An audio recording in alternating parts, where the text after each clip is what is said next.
microphone is on, camera is on. Thank you. Welcome to the Board of Education hybrid work session for Wednesday, February 4th, 2006. We will start with our Executive Affairs work session. I am Janita Everhart, the Vice President of Executive Affairs and your chair for this session.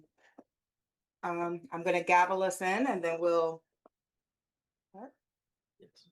get started. Today we have Super Eval here doing a presentation on the Super Eval platform, which we will be using to evaluate the superintendent on his first full year of employment with Buffalo Public Schools. And today we have Lauren and Joe from Super Eval, and they'll take it from here. And we'll have questions at the end. Thank you. Thank you all for having us. Again, my name is Lauren Taylor. This is my colleague, Joe Pernick. We are from Super Eval. We're part of the client success management team. So as your client success manager for Buffalo Public Schools, I'll be here to guide you through the process of the evaluation towards the end of the school year. So I just wanted to give you just a brief overview of the superintendent's evaluation so that you all have a basis and understanding of the theory behind Super Eval and why we do what we do. So again, just showing you our team. Gretchen Brasino, she is your strategic partnership executive. So she works alongside with us contractually just to ensure that you have everything that you need that comes with Super Eval. So even though she's not present here, she's actually based out of Pennsylvania. She works with New York State districts statewide. So she will also be an added resource if need be. So this is just a few things we're going to review and cover today within Super Eval. We're going to cover some of the challenges and best practices behind the superintendent's evaluation and really talk about what Super Eval is about. And we're going to go into the platform so you can see what to expect when you go into the evaluation process and evaluate the superintendent. So again, we partner with not only I believe more than 300 districts in New York State, but we are cross country as well as far as California. So we do work with numerous districts and certain schools. So just depending on what their needs are, we essentially help provide the evaluation process for all districts that are in need of a streamlined, efficient way of evaluating their superintendent.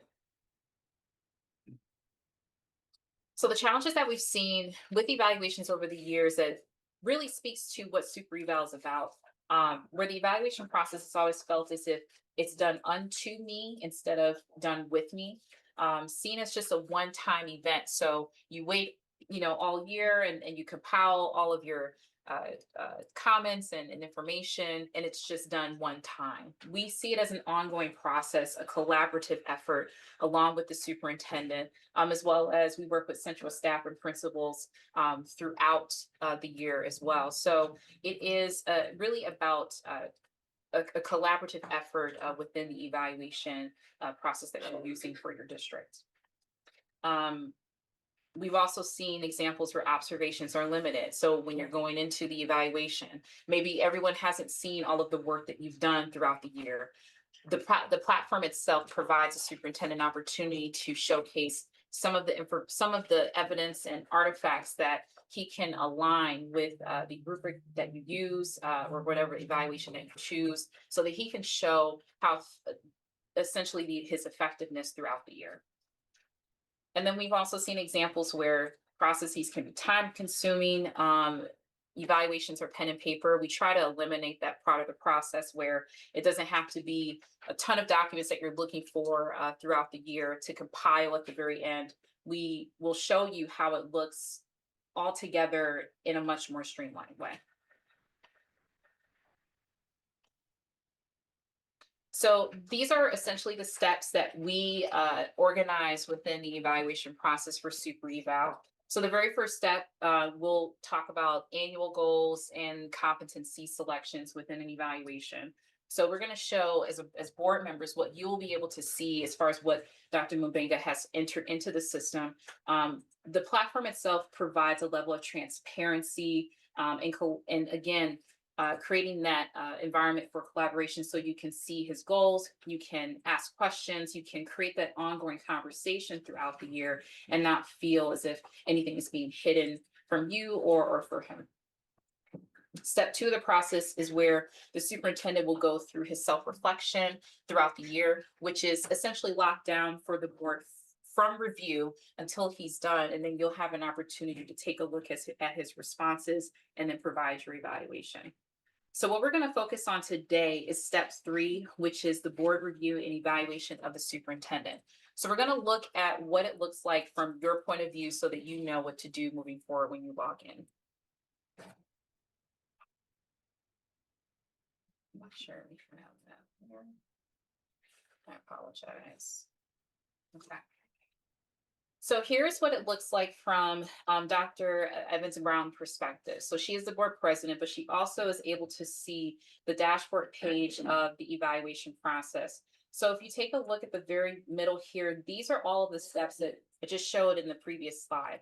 So we can see that Dr. Mubenga's goals were entered in today. There's a timestamp on the very far right where you can see when it was completed.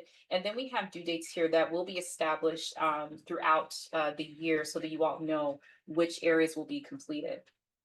But if I'm Dr. Evans Brown here, I'm just going to click in and take a look at Dr. Mubenga's goals. So I'll be able to see all of the goals that has been entered in for him already. I can, take a look at that. I can reference it. So whenever we have these board sessions, nothing again is hidden. It is transparent for you all to review and again, create that conversation around whatever those goals, that he will be accomplishing this year.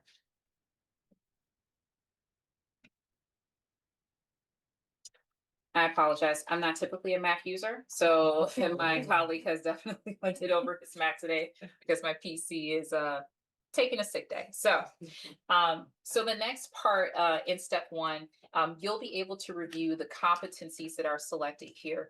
So or the rubric that is going to be used throughout the evaluation process. So here you'll be able to see, I'm going to click this button that says expand all. So again, when you log into the system as a board member, you'll be able to do this too. You'll be able to see what rubric is assigned to the superintendent so you can reference what to expect when you're going through the evaluation process. So here we have the NISBA rubric, and this is part of numerous rubrics that we do partner with throughout New York State. But the NISBA rubric is a part of the evaluation process that you have for the superintendent currently. So you'll be able to see each of the standards that you will be evaluating the superintendent by. If I click on the show more drop down here, I will also be able to see what performance rating scale that will be used throughout the process. So again, you'll be able to see what those ratings are, how they're defined, and again, create that conversation around the actual process so that you know what to expect moving forward. The third part in step one of the actual process, you'll be able to see how each section of the evaluation is weighted. So again, that's a conversation that you'll have with the superintendent. What sections do we want to emphasize more than others? Contractually, altogether? Is it something that we will all agree upon? Which areas are going to be more of our center focus? So again, this is something that you will be able to see, visualize, have that conversation, and really nail down how to set up the evaluation for the superintendent successfully.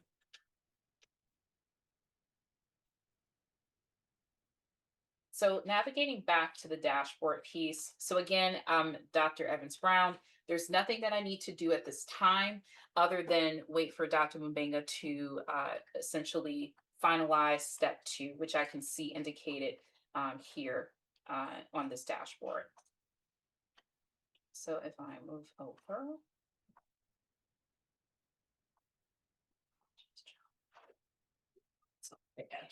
Oh, it's four fingers. You're right, four fingers. All right, so now I'm Dr. Mubenga. So I can see here that step one I've completed. So I've entered my goals. We've talked about those goals, and I can also see that I've completed each section of my evaluation, which is indicated by each of these domain parts of the rubric itself. So now that I'm done, I can go ahead and submit this to the board for review. So I will go ahead and submit it. And now, as Dr. Mabenga, my evaluation will be submitted. So now I've completed my steps. All I have to do is wait for the board to complete their evaluation and move forward from there.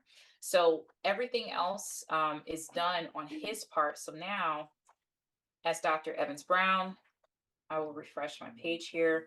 And now I can see that the evaluation step is open up for me. So once I click into this section, I will see everyone's name here who's going to start the evaluation process. Here we go. But I'm not able to see any of our board members' entries. Okay. So even though you'll see this page, you won't be able to access their evaluation. You won't be able to see how they rated the superintendent. It's all on you. So you are the sole person to provide your comments, your ratings, and move forward from there. And the whole point behind super evals, we like to ensure that it's essentially intuitive for everyone. So it doesn't feel too clunky or cumbersome to go into, but just you're going into it with ease and you're actually following through the process as well. So as Dr. Evans Brown, I will click on start evaluation. And here I have two different options. So I can either start the evaluation from scratch. I can start with a clean slate as if I'm using pen and paper. I don't have any other entries here. Or I can actually review Dr. Mavenga's responses within the evaluation. So I'm going to choose that option so you all can see how this will look for you if you want to review his responses as you move through the evaluation process. So here I can see that part of the evaluation is finished, but that means I've allowed Dr. Mabenga's responses to come into the evaluation, and I can see what it will look like from there. I can see how he rated himself. I can take a look at any evidence that he's uploaded. I can also see any other comments and reflections that are provided. So I can see here that he rated himself highly effective. Again, this is test information. So if you see anything here, this is just test information. So there's nothing that that will be revealed here. So if you can see that he rated himself highly effective, and you can also see that there's a piece of evidence here that you can access. So as you are reviewing the superintendent, you'll be able to reflect on what he has entered in, and then you can also change your rating as well. So not saying you're not highly effective, Mr. Mumeng. I know this is your first year, but I'm going to bump you down to effective for now, and then I will add my additional comments. So as Dr. Evans Brown, I can add additional comments at the very top here. I can sign a date. So essentially, if I'm looking at the overall rubric section for vision, cultural, and instructional leadership at the very top here, I could decide, okay, maybe I have an overall comment for this particular section. I want to really comment on how he's accomplishing this area. I can leave a comment here. I can also leave an additional comment if I want to be a little bit more specific about my feedback for him. I can also leave an additional comment there. We have quite a few areas that you can comment. You can add a comment or provide feedback on for the superintendent. But you're not restricted to where you can add comments, so don't feel pressured if you feel like there's just too much to go through. Leave a comment where you do feel so inclined. So that is something I just want to leave there. You can still go through the evaluation if there are certain areas that you don't feel are relevant here. But once I'm done with the actual section, I can just go through, provide any other comments and feedback that I have. If I want to add more, again, it's just as simple as clicking through these areas, and then I will be able to complete that full section at 100%. So just giving you an idea of how smooth that process is. And once you go through each of these sections, at the very end of the overall evaluation, you'll be able to see how you rated the superintendent in each area. You can add any other lasting comments that you want to provide to him. And then that's it. All you have to do is go back to the dashboard and your progress will be saved. Again, Dr. Evans Brown, as well as Ms. Everhart, will lead you through the rest of the way. But that's all you will have to do when it comes down to entering filling out the evaluation for Dr. Mabenga. That is from the board members' perspective. I'll go ahead and pause here. And if anyone has any questions about the process, feel free to ask. Does any of our board members have any questions? Dr. Mubanga, your evaluation, any questions? Well, I think one important piece is once everybody complete the evaluations, there is a calibration where all the board members will get together to have a conversation. I think you were off. So the comments and you guys will decide how you're gonna group those comments and things of that nature. So that's depending. I've seen places where say, hey, I'm gonna own my comments, leave my name there, or Dr. Evans may say, no, let's just summarize all the comments here so that it's not just coming from one person. Those are the calibration conversation that you guys will have before I can sit down with you and give me the report of my final rating as well as the comments. What's the due date for this? So it's July. I think we decided that we would do it July. Board member McCutcheon, I do remember I sent you the PowerPoint that she created with a timeline here. And so July is when we will do the Dr. Mubanga will submit his self-evaluation and then we will complete the super eval tool. But I also spoke with the Council of Great City Schools. So what they want to do, they want to have some type of coaching with us on picking out timelines and also picking out the rubric. So we will all come together to agree if this is the timeline and the rubric that we want to use. And then other comments, just keeping in mind, we start the academic year September all the way to June, the end of June. So superintendent would love to have all these data, all the artifacts available so that I can submit to you. I know when you guys gonna have session with the council, Yes. they will be able to direct you as well. So basically, we evaluate at the end of his vision on what success looked like in his eyes. No, so his goals, we voted on in December, those are the operational goals that the board decided, okay, we agree, these are the operational goals that we want to achieve within the first year. And then we also have our interim goals from the Council of Great City Schools that we all decided and adopted as a board in 2024, I believe, or in the beginning of 2025. I know, same, we didn't, me and Adriana weren't here either, so we didn't vote on those goals either. Yeah. So, Yeah. What are those goals? I sent them to you and you have them. We need to identify Yeah. what those are. And those are 5-year goals, I believe, so it's They're 2025. 5-year. And they're all 5-year. student outcome focused, which we all know is important for the proficiency of our children.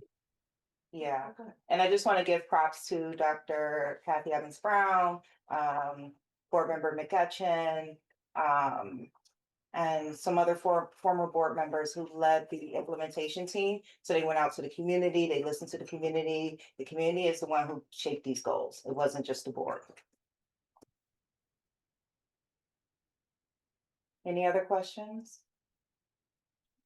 And I just want to make a comment. So I remember probably a couple months ago when we had our first conversation about those goals. There were 4 goals. Then I think you were able to talk to the council. They were able to say we needed to include the student outcome goals as well. That's how we made it 8. But ideally, 8 goals is too many. Too many. Too many. So hopefully in the future, we'll be able to be really realistic, 4 to 5 goals in a year. Yeah. Yep. And I'll say 2 things to conclude on. So you do have an option to add evidence or artifacts for the superintendent as well within the evaluation.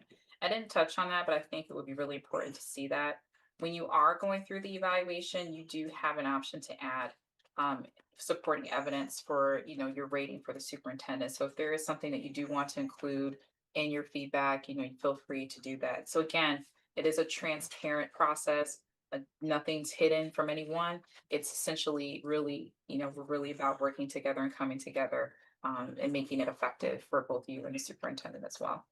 And we can talk about that even further. Again, I am your designated client success manager, so I'm here to not only service your wonderful superintendent, but also board members. So please feel free to, if you can't log in or if there's issues that you're running into and, in finishing the evaluation, I'm here as a source of support as well.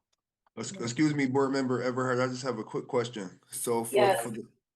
can I go? Yes, please. Okay, so for the goals that's already set, we can't add goals, or we just have to go based upon what the last board put in place? So this goes back to what Dr. Mbenga said, with any district, if you have too many goals, the rule of thumb is to have three to five goals. I think 3 to 4 goals. If you have too many goals, you're not going to get anything done.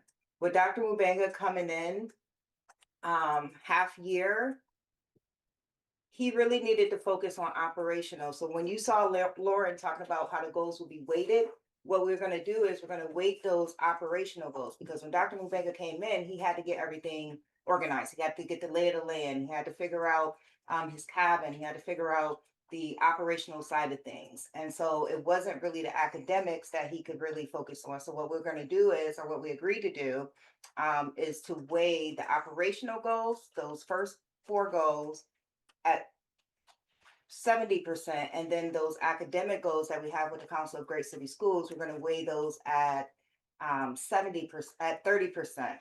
And then we're going to flip it next year once he has had a full year here, or a full year and a half here. Then we'll flip that, and then we'll be looking more at his academic goals and his academic successes, and then weigh the operational goals smaller. Thank you. Mhm. Any other questions?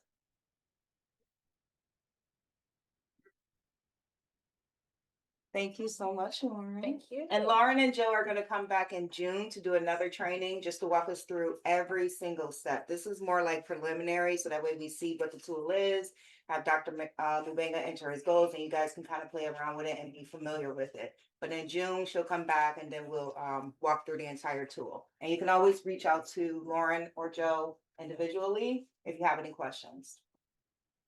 Thank you. Thank you all. Well done. Thank you all. Appreciate it.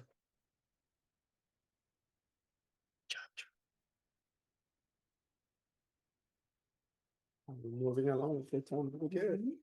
Mhm. Awesome. Do I introduce you? Or- Oh, Talia, right? oh, it's Talia. We'll do this. So now we're going to be moving on to our budget and finance with Chairwoman Rodriguez. Hi, everyone. I'm Chairman Rodriguez. I appreciate your time and attention today.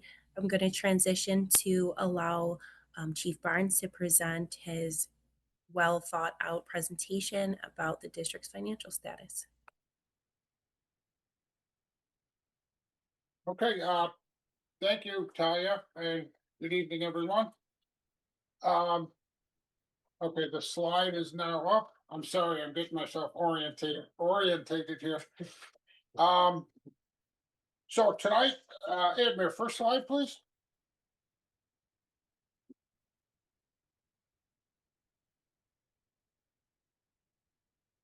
Nope. There we go. We're gonna talk about 3 things tonight. The first, will present the quarter 2 26 financial results and a projection for the remainder of the year. This report shows results to date, projects out our deficit for the remainder of the year compared to our budget. I'm going to be stressing a few things tonight, and I might be a little repetitive. So the last sentence here is, we'll show you how a deficit impacts year-end cash reserves and cash flows. The second item we're going to present tonight is a quick update on the 26-27 budget process, a review of our next steps, the challenges we face, and to set expectations for the budget objective as set by the superintendent. This last item presented tonight is what we're calling the big picture. I think in part this came out of a lot of conversations the superintendent and I had. Okay, get your first quarter results and a projection. Pretty good. Got a budget target early on in the budget process. Those 2 combined, pretty good. We'll probably hit the projected fund balance at the end of next year. implementing his plan B. But there's some big challenges laying around the corner after that. So that's what this last page will explain tonight, okay? Admir, next slide. All right, so the Q2 '26 financial report and projection. As of the second quarter, the district is projecting a $60.8 million deficit for the full year. $18 million better than the approved budget of 78.8. Yeah, we're off to a pretty good start. I'll discuss what the major drivers for that is. So that's really good news for the first 6 months. But keep in mind, it's still a deficit of 60.8 million. Okay? And it'll be 2 years of deficits. Those 2 years deficits are reductions in our cash flow and our fund balance. Nothing that rises to a level of concern, but I just want to keep that in front of everybody. So let's talk about the good news. This on the revenue side, there'll be $13 million better than budget. The state output reports, that's the official statement where the state says it's an obligation for them to send us that money by June 30th. It showed an overall increase of $10 million in state aid. And additionally, we're now expecting to receive approximately $3 million in additional revenues from what's called public high cost data. So good news on the revenue side. The FTE charts that were included in the quarterly report, when you have time, you should take a look at some of those. They're based upon data available as of 12/31/25. These FTE reports, combined with detailed analysis and projection of payrolls through June 30th, they indicate a potential for $11 million in savings. Other notable variances, we're expecting $2 million less in transportation costs. However, we're expecting $8 million more in charter tuitions. So the net impact of all that is we will beat budget by $18 million. $13 million more in revenues, $5 million less in expenses. The superintendent, I don't know, you're probably really getting annoyed with me. I'm in your office 5 or 6 times a week. There's a across the board belt tightening. So you'll see some of that in areas such as overtime, travel, consultant contracts, that'll start occurring during the second half of the year. This is the chance every quarter to give you guys an update on a couple of funds within the district that we don't talk about a lot. The H fund, capital projects. While not a part of this general fund report, there's been significant bond related activity the last 6 months. We received $21.9 million in proceeds. And we closed on that's the first bond that the controller did approve before they started suing each other again. And then we were able to refinance and refund approximately $80 million of old debt.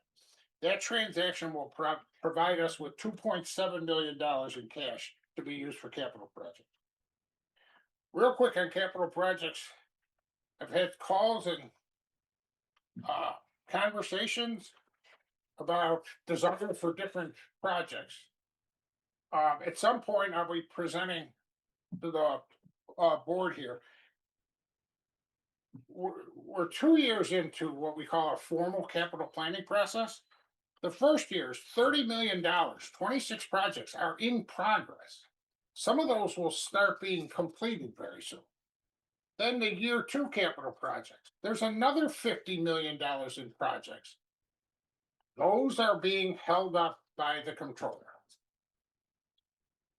Lastly, the C fund, there's a $37.7 million food service fund balance. The 25-26 budget calls for a $6.1 million deficit, largely due to renovations of some very old cafeteria equipment and things. I'm working with Ruth Connor every month. We gotta keep a close eye on those reserves, because those are dedicated to pay the rent for the new commissary. So all good news, commissary is under construction. We just gotta be very careful to keep those funds available. Admir, next slide, please. So one of the themes today is how deficits impact our fund balance and cash flow. Here's our Q2 '26 cash flow projection. The first three columns, that's through 6 months, and the last three columns is the projection for the remainder of the year. If you go down to the top, if you go to the top left, we started the year with $402 million in reserves, or cash, basically. And if you go down to the bottom of the yellow column, we'll end the year with about 310 million. We're beating expectations for the current year. However, because it'll net out in a deficit, our cash balances will drop. I just want to show that again. But we're beating plan in both for the 6 months and for the projected 12 months. That sort of closes out Q2 report, and the projection is looking very good. Admir, next slide.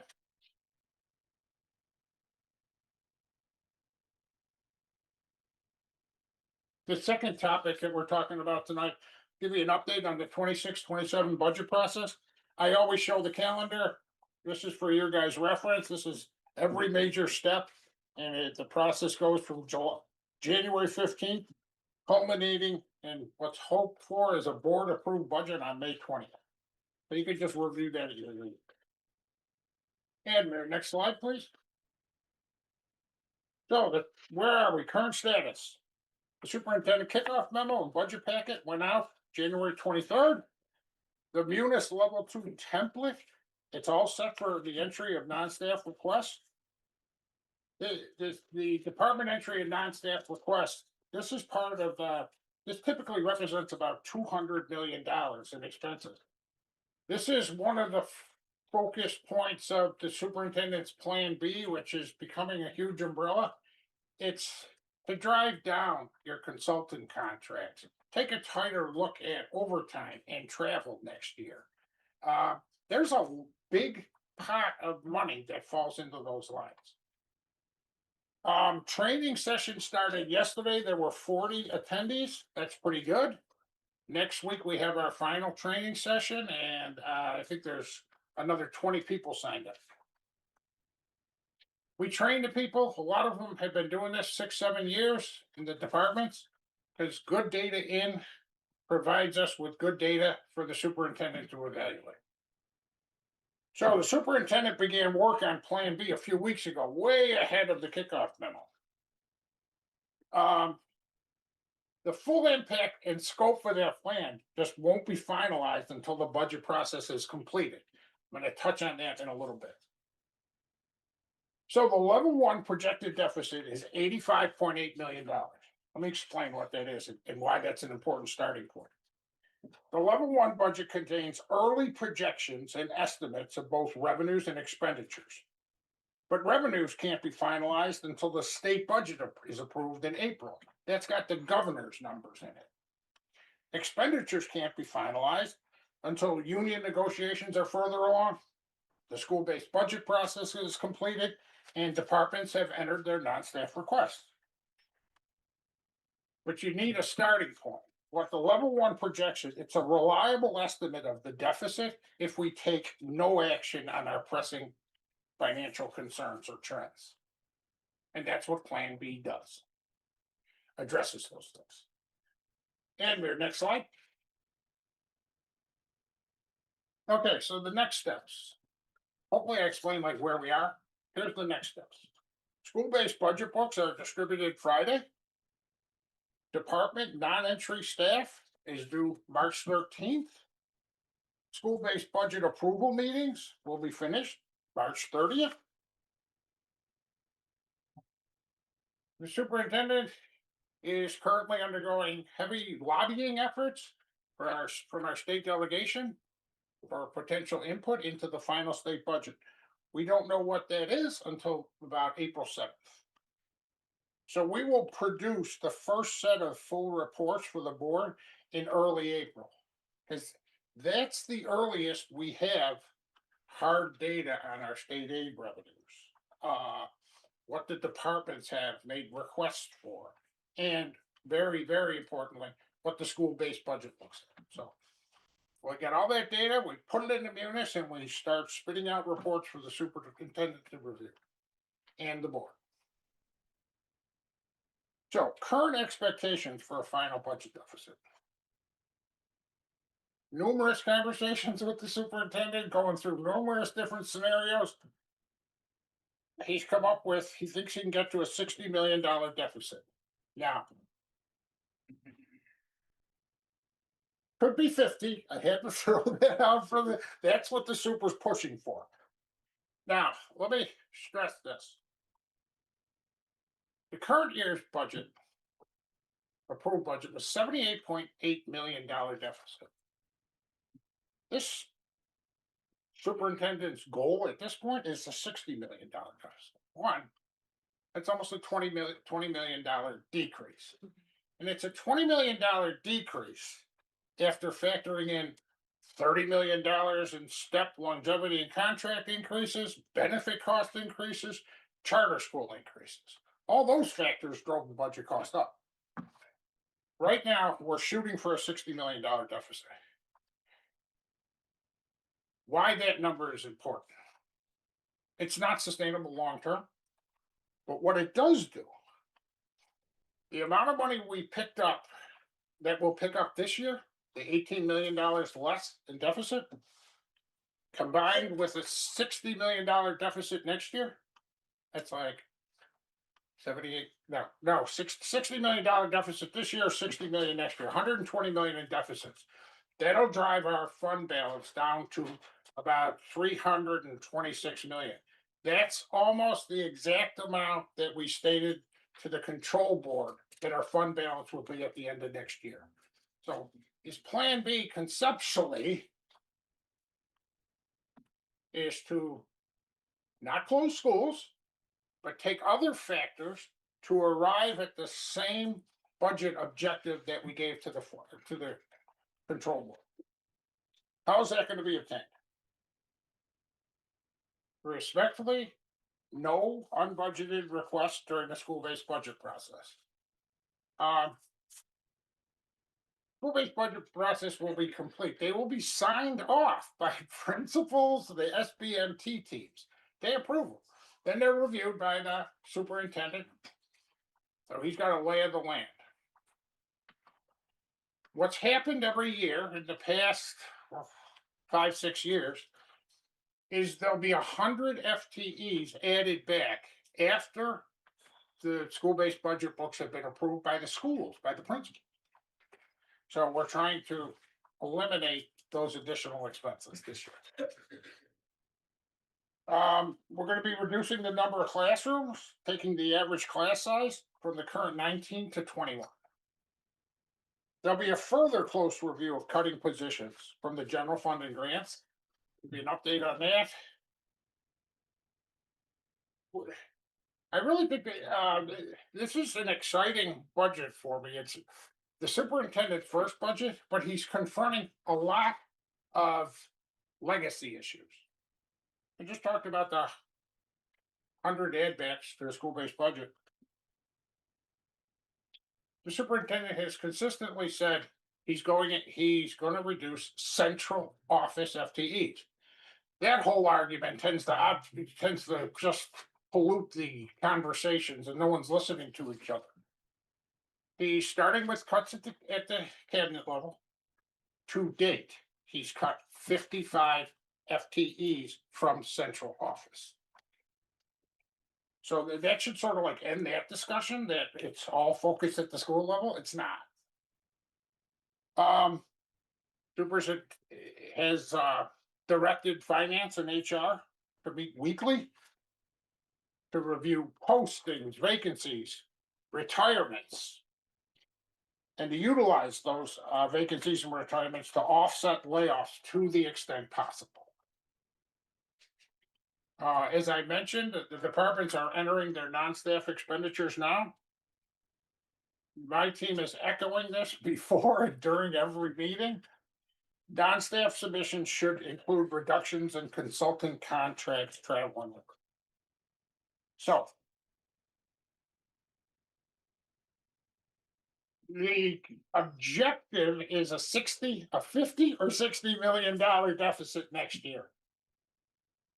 Deficits aren't good, but that combined with this year's deficit will enable us to hit the fund balance goal that we gave to the controller. But it's not sustainable, which is my segue into the last section. Edmure, next slide, please. All right. This also came out of my conversations with the superintendent. Tonight, we're going to talk a little bit about where we were, where we are, and where we're going. This is sort of wrapped up into this big picture table here. About 5 years ago, we set out on to strategically, with the help of Art Besser money, the full funding of foundation aid, to increase our fund balance from 200 million to 400 million.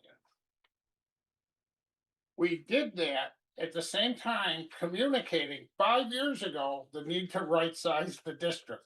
But we knew those decisions are the hardest the school district can make. So we built in the fact that, well, it's not going to happen when a bean counter wants it done. There's a lot more considerations than that. So we expected deficits in some years to be covered by that $400 million fund balance. And that same strategy will apply next year with a $60 million deficit, and we'll be fine. But if you don't address those issues, you got the 630-25, that's audited. Do you mind if I come over here? 387 million in fund balance. 200 million of that is assigned to previously agreed upon uses.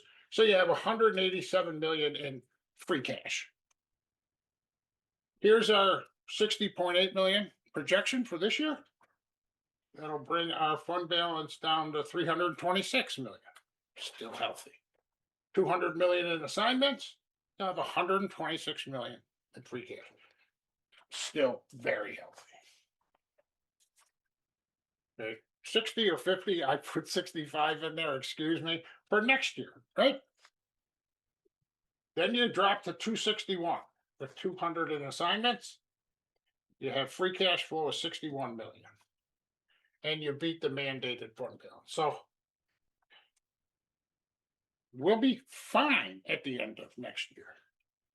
If you continue with these deficits,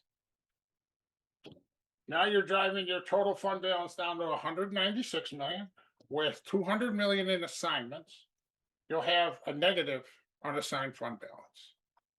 That's bad. It's not the end of the world, but you see the trend. We have to address these deficits. And you know what I'm going to say? He's addressing central office. He's cut the virtual pathways program. We've reduced the class sizes within our existing buildings. There won't be any further places to turn to address these structural deficits. We have to close schools. Now, one other thing. I talked to Janita. She asked me something earlier. Remember, the city uses our cash. No, yeah.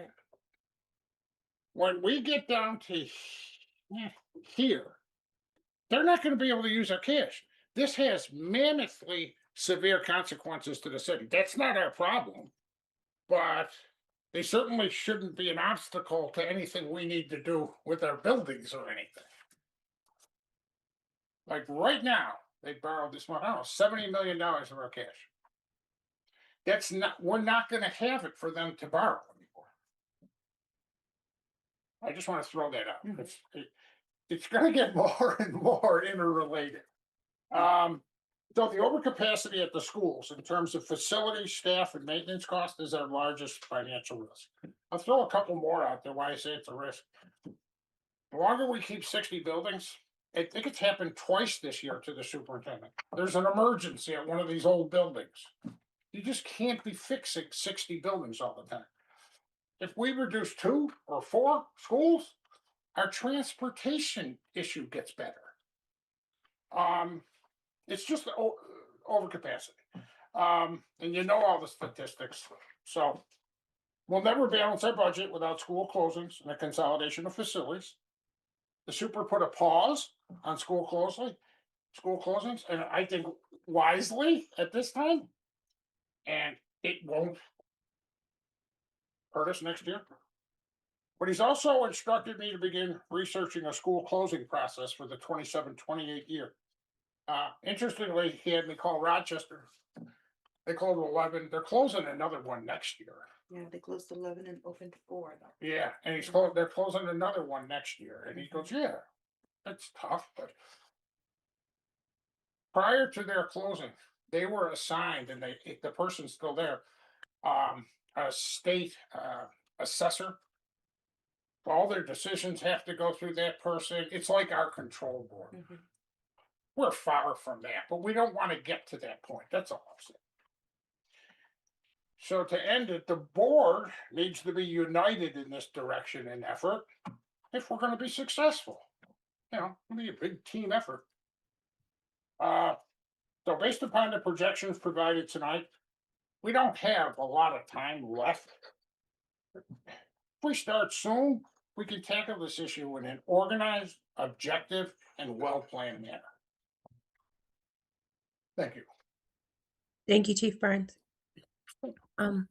Colleagues, I'm going to ask if any of you have any questions for Chief Barnes, and then I'm going to move to hold my questions to the end. Board Member Bowen, did you have your hand raised? Thank you for the presentation. That was great. How many union contracts are up at the end of this year? There's 11 total. We settled 3, so 8, 6, I think, because 2 carry over. Right. I The- think we'll have 7 total. Yeah, so the big ones though, BTF, BCSA, pick. So does that set us further back? The way that It's- goes. That's all incorporated into those projections I gave you. An assumption on how they'll be settled. I'm sorry. So that could go either way. It could go higher or it could go lower. Correct. Yeah. Yes. Thank you, Board Member Bowen. Thank you. Vice Chair Zulich, and then did Board Member Lewis had his hand up? Joanne. No, ladies first. Thank you. Thank you, Chief Barnes. I had a question. I think another topic we've discussed is saving money with rent. I believe, with rent. Okay. Yeah. I believe the Tri-Main building 15-year lease is up in July 2027. When do we have to give notice that we will not be renewing that lease? I have to read the lease, but leases is part of what the superintendent has directed us as part of our RFP to find out the best way to save money and cause as little disruption as possible. There's also one of the commissary buildings whose lease is up. Okay, can we follow up with that next? Oh, absolutely. perhaps? Sure. Thank you. And then I was wondering about foundation aid. Yep.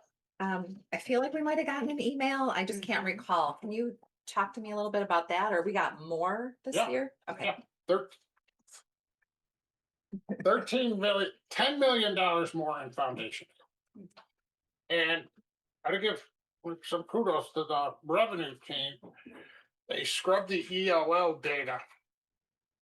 It had previously been reported as snapshots in time. They desegregated the data and they found out certain services were performed and they weren't captured in the final snapshot. We submitted a revision and we got $10 million more in foundation.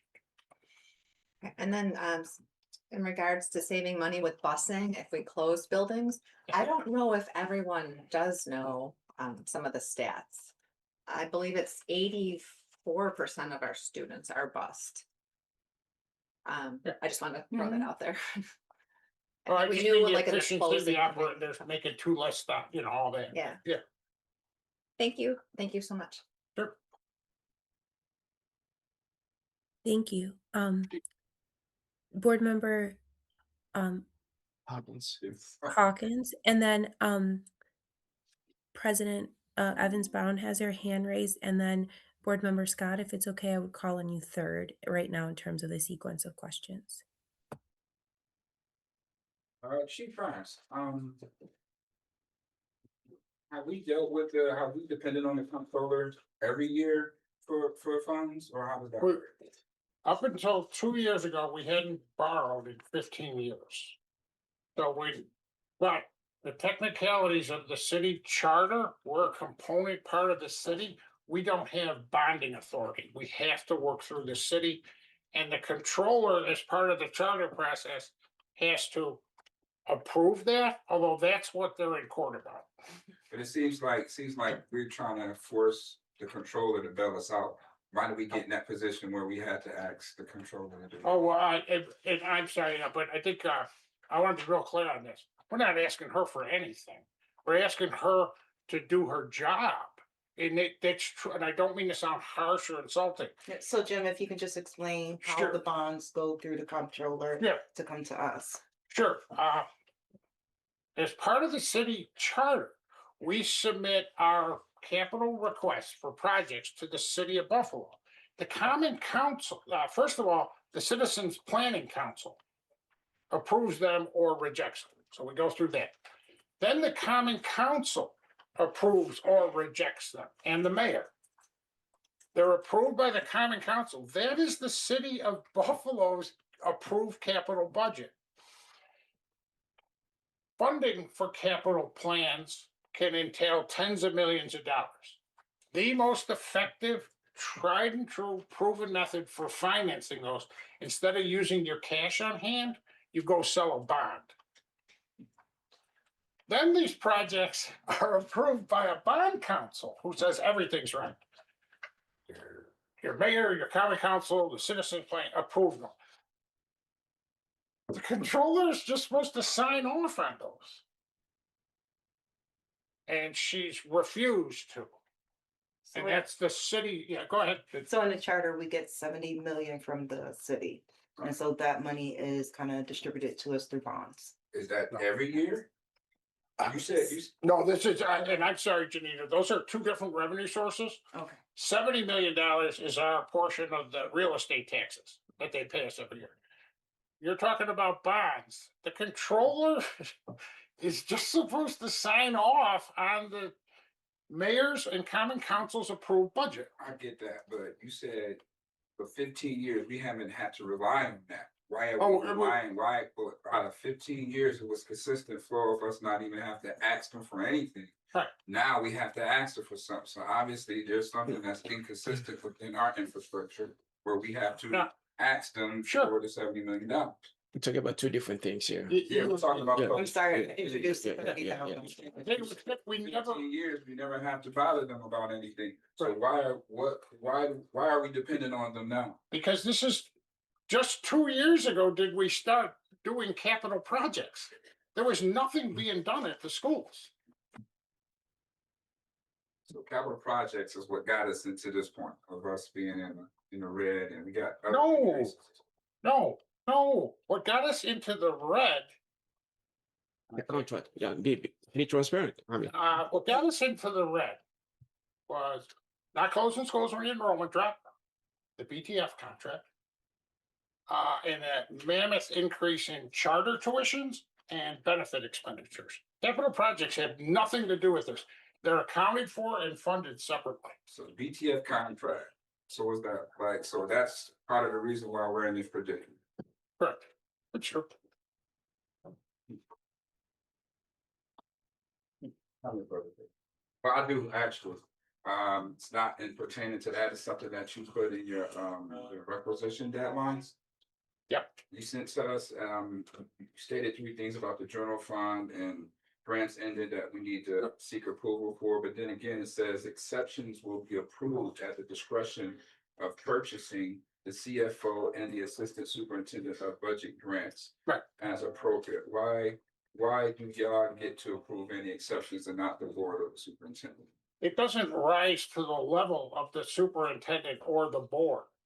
We process 12,000 requisitions a year. This is, you need to establish a cutoff date for them to use the current year funds so that the product can be delivered. The vendor sends us an invoice and we pay the invoice and close out our books. I send that out to remind the departments, hey, you've had 7 months to order this stuff. You got to order it now. Some of it's for $20. Some of it's for $100. This is like a standard financial control tool to make sure people are getting the goods and services. This has all been approved in the budget. Right, so I'm just caught up on the exception has to be improved. It- But if you're seeking here saying that all requisitions requiring board approval must be approved by X, Y, and Z, Correct. why is there an exception that y'all have to approve it amongst that discretion? The exception is if a department calls and said, Jim, I can't meet the February 20th deadline. Can I have an extra week? Then we say yes or no. To process a board approved, in the budget item. Chief Barnes, thank you for your clarification there. Board Member Hawkins, did you have any additional questions just for the time and brevity of the work group? I just wanted to move on, and then can we come back to you if you have additional ones? Fine. Thank you, sir. President Evans Brown, I believe you're next, and then subsequently Board Member Scott. Thank you, Chairwoman. CFO, thank you again for a well-detailed presentation, as always. And I just want to make a note here that Buffalo is not the only district that are in the throes of, can you hear me? Okay, are in the throes of closing schools. Philadelphia recently, the school board is now in the process of closing 20 schools. So just for your information, so I have a couple of questions. Capital projects, you mentioned that some are being held up by the comptroller. Yes. And the comptroller has told us in the past that she will not, on more than one occasion, that she will not sell bonds to support capital projects for the Da Vinci project at Buffalo State College. How would this affect that project, especially now since the architectures are projecting an increase of $40 million and have extended the project to another couple of years? Hi, Madam President, let me respond to that particular question regarding Da Vinci. I have a meeting coming up tomorrow, Friday, with my team. We're gonna look at how we studied that project and where we are today. And we gotta keep in mind as we're trying to build to fix Da Vinci at Buff State. And at the same time, we're also having conversations how to close some of our schools. We really need to have a good look at where we are today and all the challenges that we've been facing not to be able to get that lease approved. So bear with me. I think once I have my meeting with my team tomorrow, I'm going to bring that topic for conversation, and we'll see which direction we're gonna move forward with that. How much money is gonna cost us for that? Thank you. That's Estimating like $55 million, could be more. For that? Yes. When we get that money? Okay, so I'm gonna call the room to order. There's other board members, very seriously, there's other board members that have pending questions, and decorum is very important to me. So Board Member Hawkins, we'll come back to your question. Board Member Scott, please proceed. President, I Madam have one President, more. are you done? Oh, yes, ma'am. No, one more question. thank you, Dr. Mabenga, for that. I look forward to that conversation. So in terms of training and staff development, I know hands down that is perfect for our teachers, educators, etc. But it appears to me, and I've observed this, that many of our retired subs and building folk are also participating in a number of staff development opportunities. Are we sure that it's a good use of our resources that they are also being trained in that space? I can research to see what the facts are and have the appropriate. I'll get an answer from the experts in that field. Okay, sounds good. I'm done, Chairwoman. Thank you. Wonderful. Thank you, Madam President. Board Member Scott? Thank you, Chairwoman Rodriguez. Chief Barnes, thank you for the presentation. I just want to mention something that I mentioned in our last finance presentation. The other big reason why we are facing a deficit is because the federal stimulus aid from COVID that Okay. stopped, and we added all those positions. We funded many different contracts and organizations, and we didn't go entirely back to where we were prior to that aid. And in regards to the BTF contract, at the time, it was recommended that it was something that was affordable, that we also allocated federal stimulus aid towards. Yep. And, it's getting blamed and targeted right now.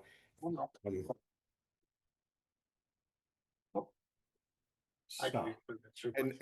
And I just want to make sure we know that we have a responsibility to ensure that our teachers are well paid and compensated. In regards to the capital projects, so we had the Joint Schools Construction Act, which was state established, and that has been discontinued. Where that allowed us to do capital projects without the comptroller in the city. And I know that the Common Council has passed a resolution for that to be reestablished by the state, but it takes the state legislature to act on. And then last thing, it also too, also have for to write suburban science districts, tests, right? in regards to capital projects, they have sometimes even more costly capital budgets than us in a small yeah. district. They're doing all kinds of upgrades Yep. and do not run into the obstacles and continue to get the 97% reimbursement from the state.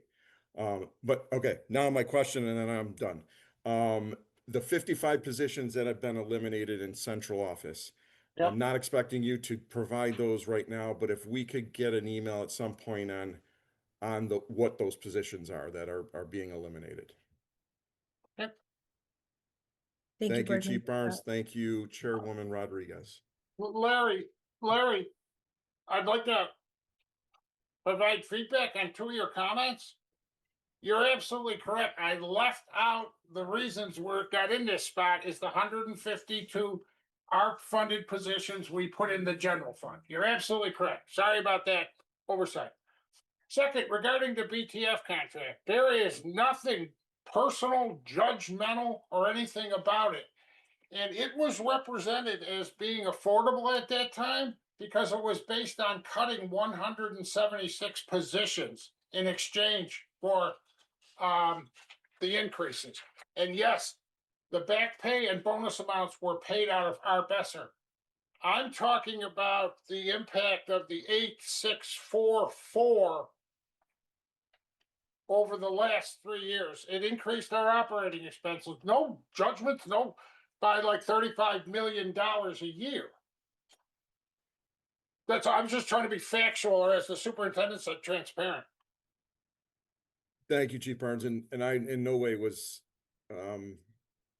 conveying that you were doing that. I think it's more some of the naysayers out, Oh, I know you beyond were, us. Thank you. I appreciate it. Thank you, gentlemen. Board Members Wright? Hey, Chief Barnes, how you doing, sir? I'm good, Stefan.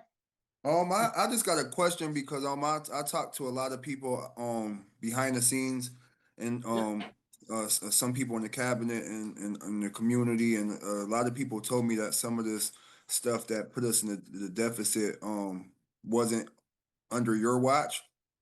But now you're in charge, I guess. So I have two questions. If the plan that you are presenting isn't working, what authority does the board have to step in, and how quickly do we need to make that call? That might be for Dr. Mubanga or our board president, or maybe you can help me with that, Jim. And then I have another question. How long do we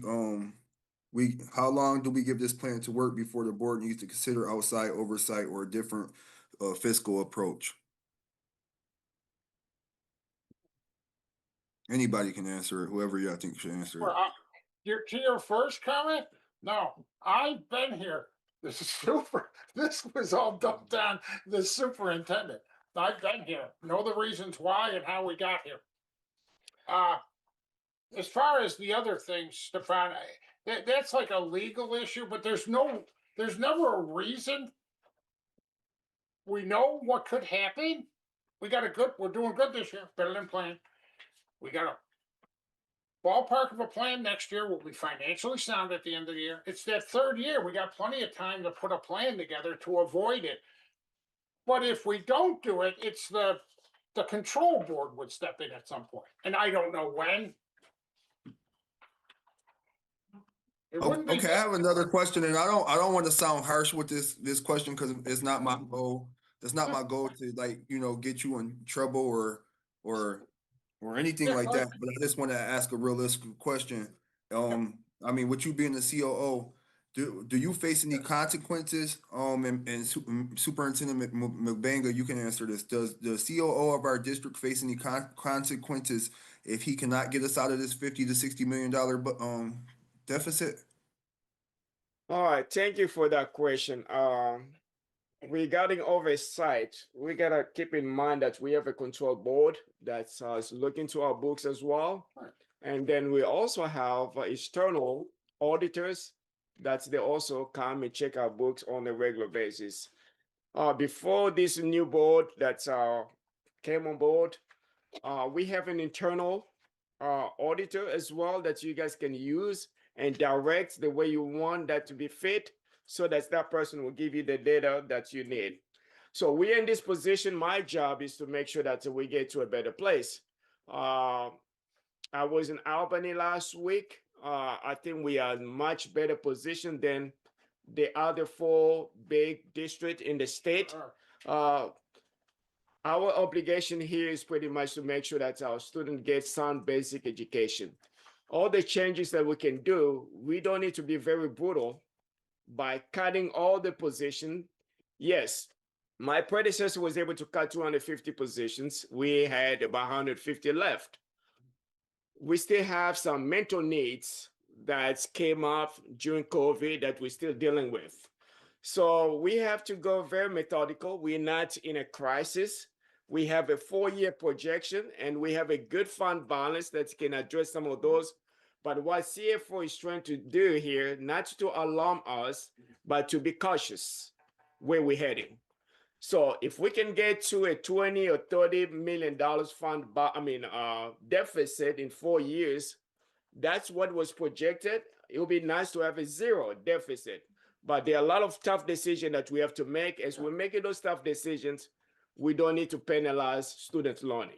So give me time to be able, that's why I say, let's pause with closing schools. We wanted to close 2. But if we bring consultant on board, we may get to a point where we're gonna close 5. So I think we really wanna get you to a point where you're getting all this data so that when we bring recommendation to you or consultant, you're gonna be in a better place as an organization. Yes, we have to balance our budget. We cannot be carrying deficit. Yes, we're lucky with all these SR funds that will get to $400 million. But if we continue with this pace of $60, $80 million in 5 or 6 years, we're gonna go broke. So if I can summarize, yes, we have internal auditors that you guys can direct whichever way you want to look after what's our CFO is doing, and we also have a control board that you have to sign off on everything that we're doing. If you want to bring in an extra person, yes, we have external auditors that they do this work every year. Does the Thank I'm you sorry, for wait, that. no. I had a question. So just let me know when I'm back deciding who can answer and who can't, Dr. Mubenga. I was saying, Talia, I was saying thank you for them answering my questions, and I wanted to correct myself. No, I it's kept okay, but saying- I just because I'm on Zoom, I just want to make sure that all the conversations are happening in order. And I didn't know if there was someone in the room that also had a question. So go ahead, Board Member Wright. And then Dr. Mubenga, is it clear to you just because of your eye view that somebody else has a question that I can't see? Not, I see VP Zulich, then Bohan, Okay. then Okay, Hawkins. thank you for your assistance in that regard. Board Member Wright? I was just saying thank you for the response, and sorry, Jim, I was calling you the COO, and you are the CFO. So thank you, Mr. Scott, for correcting me. But thank you for your response. Yeah. Thank you. And I'm gonna be responding to your comment regarding, or insinuations regarding my performance before this group leaves here. I appreciate everyone's very thoughtful questions. Just for the interest of order, I just want to address whether Board Member Hawkins, you had outstanding questions, and for those of you who had questions, if you could raise your hand again so I could call on you in chronological order. Okay, fantastic. Board Member Hawkins, did you have additional questions? I can't see your hand well from this angle. Okay, perfect. Did you want to proceed, sir? A question on, as far as the auditor, what department is that internal auditor in? Is it in one department here, or what's? Our auditor. Or who works with that person here? We have internal auditor that's we're going to do our due diligence to introduce that person to you, and that person report directly to the board. Right, but who are they working with now? Like today, like what department are they in right now? Her name's Sharon Bond. The person is he available for you? How we directing the work? Correct. The board is supposed to be directing that person to do the work. And directed through the Yeah. audit Yeah. advisory Yeah. committee. Uh, Through, it's not direct, it's through the audit advisory committee. This is Tammy Holly McGee, Chief of Human Resources. So when Dr. Carestis retired, just for logistical purposes, I am currently signing off on their time and their vacation and any other support needs that they have logistically and operationally with the district. However, Ms. Fung and Mr. Stephen Gallant, they are direct reportees to the board. Wonderful, thank you. You're welcome. Board Member Hawkins, did you exhaust your questions? Yes, thank you, Chairman. Okay. Absolutely. Thank you so much. Vice President Zulich, you ready? I am, thank you. Perfect. To follow up, out of the 55 FTEs, most were vacancies, 30. correct? Okay, and then how many vacancies do we currently have in central office? Central, I know we have 209 overall. I can Overall, get you the okay. breakdown. And then Dr. Mubenga was being modest. He also went to Washington DC to advocate on a federal level. So we were asking Congress to restore and increase funding for bipartisan Safer Communities Act mental health programs, and to expand grant programs and student loan forgiveness to recruit and retain school-based mental health professionals, including social workers, psychologists, and counselors. So we are trying to come at this from a couple of angles. And thank you so much. I'm done. Thank you, Vice President. Thank you for that update. Board Member Bowen, did you have a question? Yeah, I was just writing you an email. Pardon? Just writing you a wonderful email. Are there microphones in front of you? Can you all speak into the microphone? I'm not gonna scream. Jim. Yes. How are you? Okay. Were those positions cut by the BTF that they promised? No. They weren't. No, and it's not the BTF. Yep. The management and the board of the district didn't follow. So they were how many positions? 176 was, So they're still floating around those positions. yeah. Again, the question was posed, what were the factors that got you into this deficit situation? That was one of them.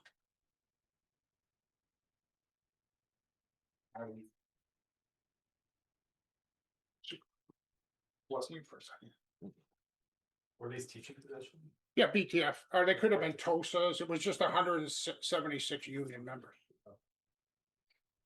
Thank you, Chief. Thank you. Ms. Board Member Rodriguez. Bowens, did you exhaust your questions? Yes. Absolutely, thank you. Did any of my colleagues have any other questions for the chief or for Dr. Mubanga if you're taking them at this time? No? Wonderful.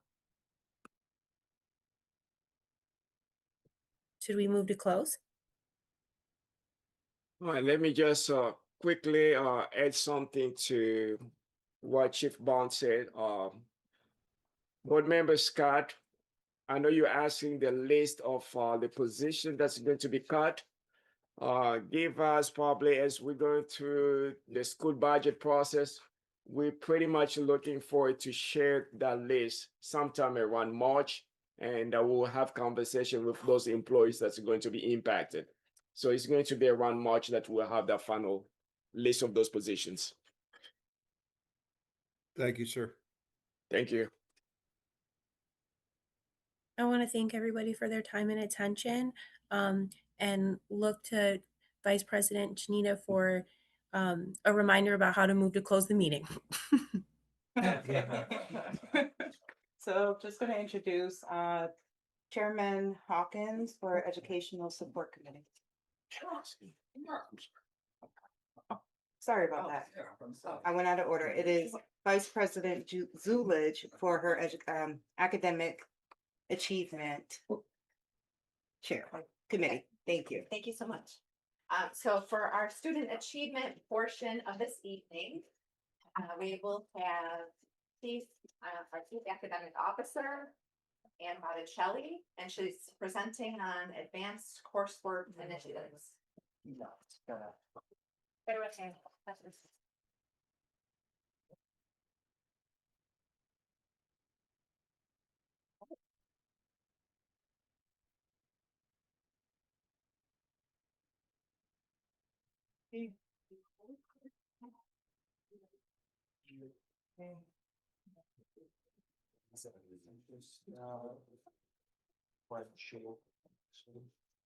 Oh my God.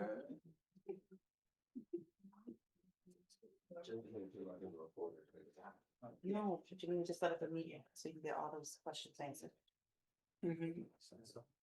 Cause you could meet with him one-on-one.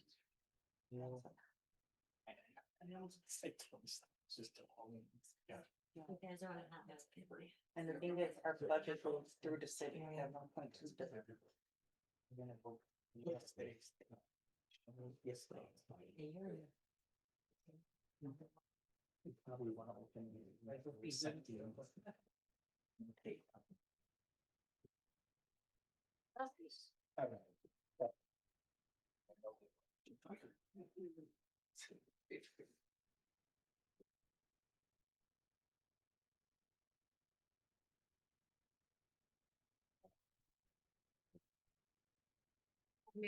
Are we muted right now? No. No. But in the future? Yeah. Yeah, me too. Integration. Okay. Okay. I spoke with James.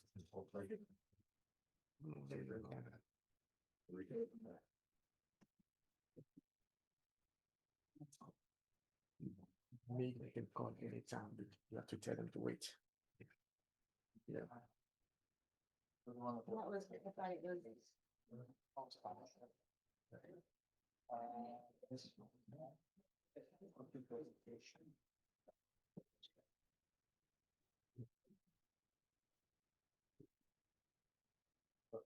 Now.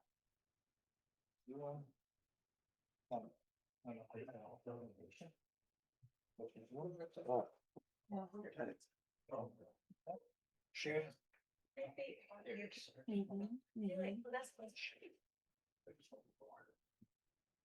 Minimize this. And then it was called, yeah, let me just clean that. Slideshow. Oh, yeah.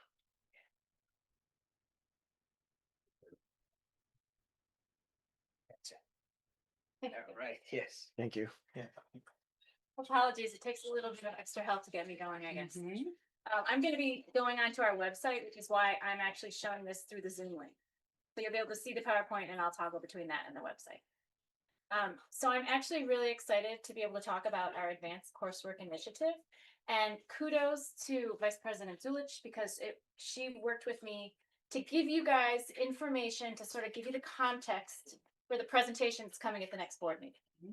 So today should answer a lot of the questions you might have so that when you get the data next week, it'll make sense. So today I'm actually not sharing much data at all because that will come next week, but I wanted to make sure everybody was on the same page in terms of what we mean when we talk about our initiative. Okay. So advanced programming in this description is going to talk about advanced placement courses through the College Board, international baccalaureate courses, our dual credit and dual enrollment courses. So I'm going to explain what we mean when we talk about those things. So these are all at the high school level, and they all provide the potential for college credit for our students. So they're a really important part of our advanced coursework initiative. The initiative itself will cover other grade levels. I'm going to focus today on high school because that's the data you'll be receiving next week. But it wouldn't be to the exclusion of, like, for example, GT programs at the lower grades or other things that we offer. But today's focus will be strictly on high school. So we want our kids to be able to participate and earn college credits while they're with us. So to remove barriers, we actually pay for everything and or partner with the university who pays for everything. So the kids do not pay any fees. They don't have to buy textbooks. They don't have to pay enrollment fees. They don't have to pay exam fees. We take care of that and or partner with a university who pays for that because we don't want any barriers for our students. We want them to be able to join, participate in these classes and earn college credits. So when they leave us, some of them are a year ahead, like they can enter college as a sophomore.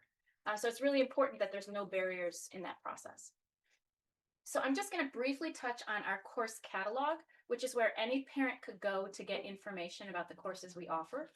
So our catalog is live on the website. It provides course descriptions, so you know what the course entails. Any prerequisites. So for example, you can't take this course unless you've already completed XYZ. And it tells you which schools are offering particular courses. As much as we would love to, we can't offer everything everywhere.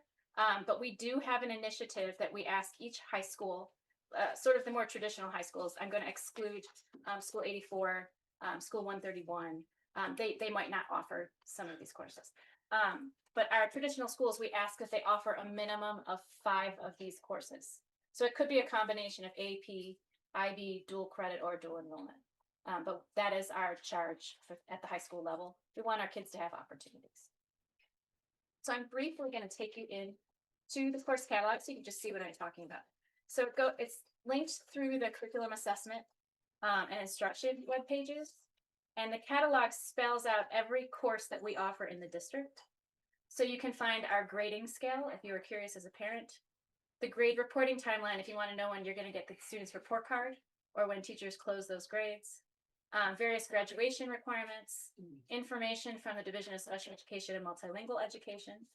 If you wanted information about our extended learning opportunities, which includes summer programming and after-school programming, the various course descriptions, and what I'm going to focus on today is the advanced programming aspect. So this catalog is live. Anyone can find it on the website through the CAI department, Curriculum Assessment Instruction. And when you click on the course description link, you can go by subject and you can see every single course that we offer. Because it shouldn't be a mystery to parents when they're looking at different schools. What type of CTE program is available at this school? what advanced programming opportunities will my student have? And the schools also use it as they're developing programs at their level.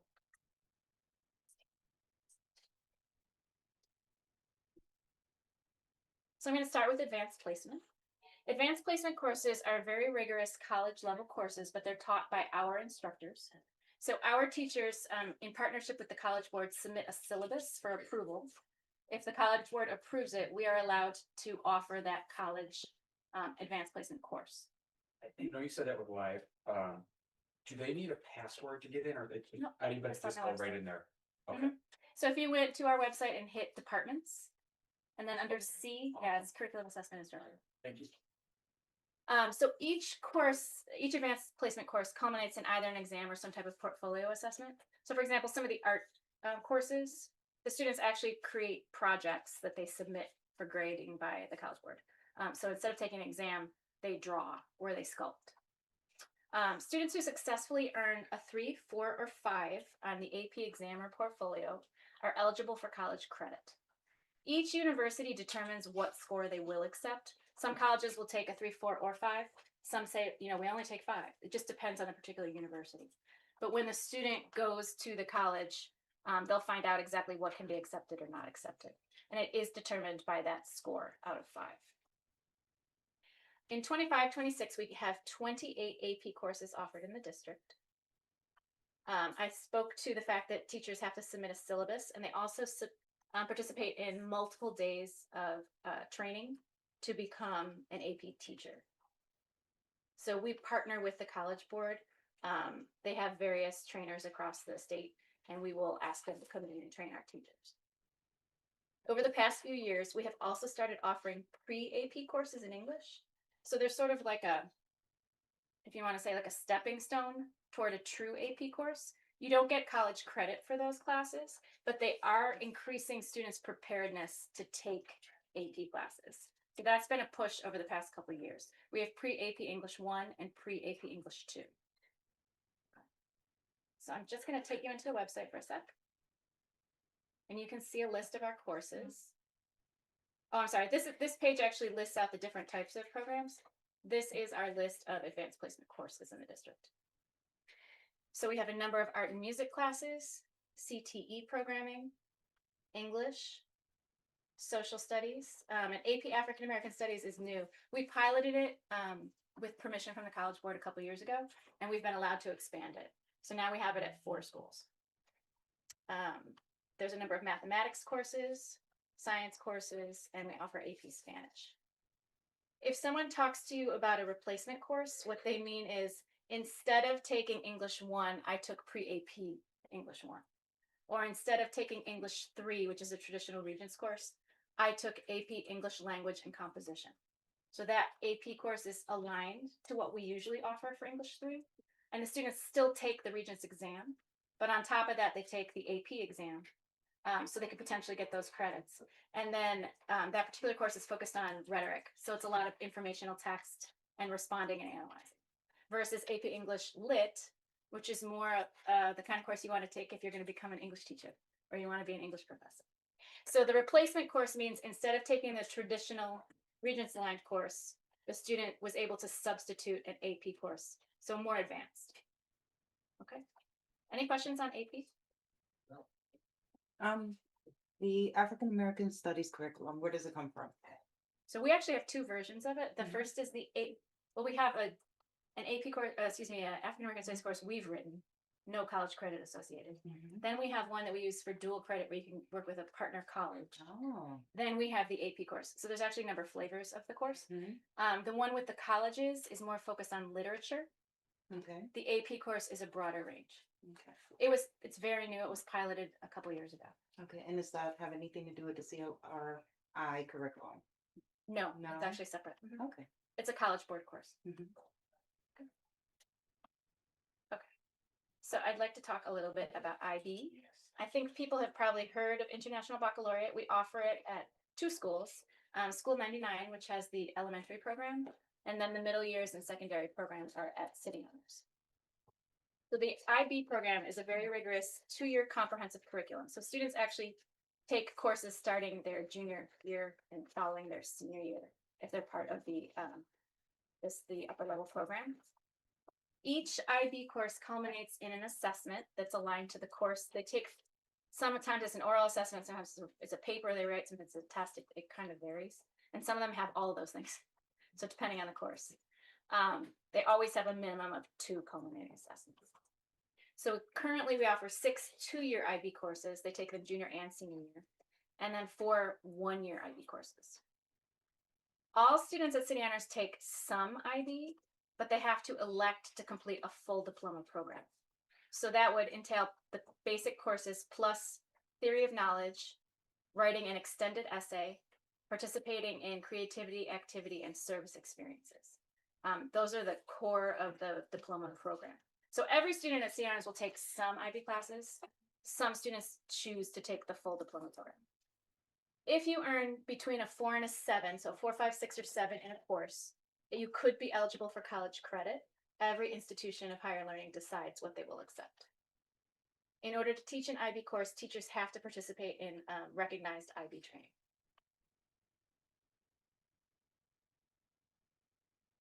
So I want to talk a little bit about our dual credit courses as well. So this can get a little confusing. So I'm going to distinguish between dual credit and dual enrollment, even though they're both wonderful opportunities for students. In a dual credit course, it's a college level course taught by a high school teacher. So the high school teacher has to go through an approval process by the partnering institution. So if we want to offer a course from ECC or we want to offer a course from Buff State, they have to be approved to teach it. So they have to basically submit a resume and really go through the process with the college. But these are taught by our courses.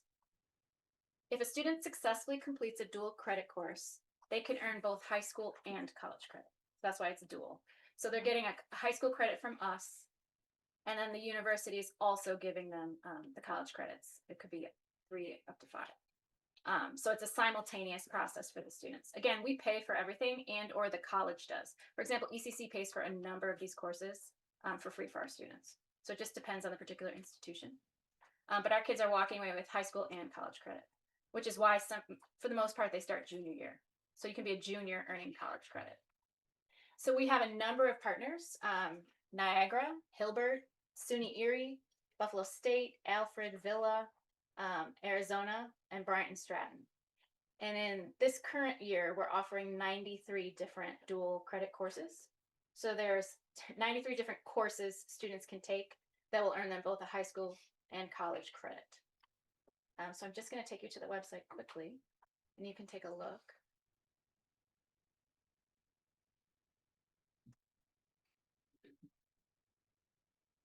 So if you go to in our course catalog, we break out by subject each of our dual credit courses. So I don't want to go through everything with you right now, but I can show you an example. So for English, I mentioned African American literature. That's through SUNY Erie, and it's currently offered at 4 schools. That's in addition to any BPS course offerings and or AP course offerings. AP Language and Composition is our most popular. So I mentioned it was an AP course, but the partnering institution, SUNY Erie, also considers it equivalent to their English course. So our students they can take the exam and earn the credit that way, but they will also automatically get the free credit from ECC, which is transferable to any other institution if they pass the course with an acceptable average. So they have 2 ways that they can get credit. They can either strictly go with the AP exam, or they can enroll with the college for the college credit. Now, the distinction I'm making is that you have to actually enroll. So sometimes we have a student sitting in a class that could be a dual credit, but for various reasons, the family decides not to participate in the dual credit. They stay in the course. They can pass the course and get the high school credit, but they wouldn't then get the college credit unless they enrolled with the college. And parents are made aware of the distinction now. Yes, sometimes. So if it's an AP course, some families would just prefer to stick with the AP credit. Other times, some families are concerned about sharing Social Security information or things like that with the university, so they might take a step back and say, I'd rather not. But it's always available, and we actually have a team that goes out to register students in person. Okay. So they sit with them and show them the process, make sure they have the correct information. We won't enroll. So if you're in a course for dual credit, but you're not successful after maybe the first or second quarter, you're struggling, we would suggest you not enroll with the college because we don't want to hurt your transcript down the line. So they'd remain in the regular high school class, get the high school credit, but not enroll with the college. So it varies what students and families choose to do, but the opportunity is always present. And so when it's an AP course, they can choose just to strictly take it as an AP regular class, or they can, in this case, can enroll with the university. Not every AP course is college credited like this. This is the most popular one. ECC has approved it, and the vast majority of our schools offer this course. So that's it. We also have a similar structure for AP Lit. And public speaking is a course unique to SUNY Erie. So if schools are approved to offer that, they can use it as a dual credit. It's not an AP. And then urban poetry is the final English one. So you can go to this page, which is again in the course catalog, and you can break it out by any particular subject if you're curious about what dual credit offerings we have. How do we choose what schools offer? It sometimes varies. They will talk to students about like interests and things like that. They also, if you have a teacher who is able to teach that course, if they don't, sometimes we can send someone to training. So for example, we're piloting a new course at MST and we actually had to send the teacher to training to be able to offer it. And we offered it to anyone in that tenure area. You can come and get trained. And then if they transfer schools, there's different opportunities at the buildings. For more niche courses like the current offering at MST, which is brand new, we actually had to send the teacher to a training. Is there a way we could do that in-house? Like our teachers train them? No one. It has to be someone who's approved. But we pull our people for different types of training, ongoing training, just to make sure that they're up to speed on course changes. And actually, College Board is coming to work with the 4 schools that offer AP African American Studies. They want to provide additional training.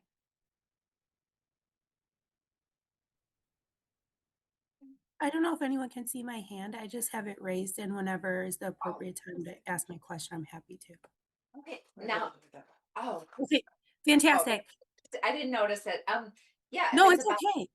This right now, please ask.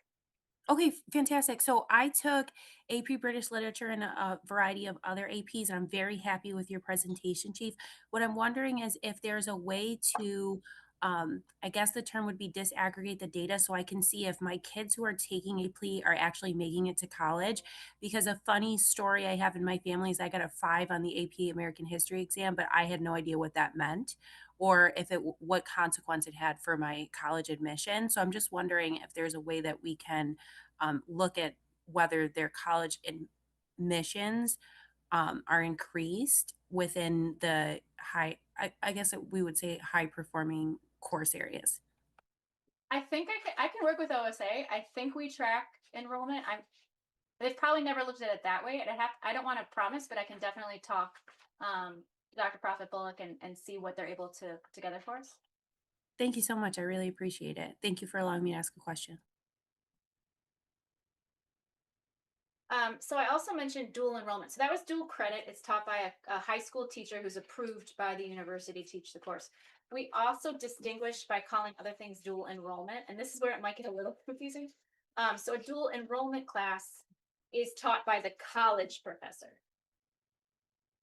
So for example, middle early college is more dual enrollment than dual credit.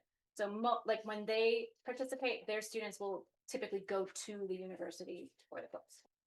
Da Vinci will be in a similar circumstance. They've just started doing that. Trocaire offers 2 courses for Easton MST. We have a number of CTE courses that are also dual enrollment. So this is sort of an artificial distinction. I'm just trying to help everybody conceptualize what we have. So dual credit is taught by one of our teachers, approved by the college. Dual enrollment is actually taught by the college professor. Sometimes it's only for college credit. Sometimes it's both high school and college. It depends on the particular course and the particular university. So how did that fare with like with middle early? College? Most of their classes are actually taught by the college professor. So we would call them dual enrollment.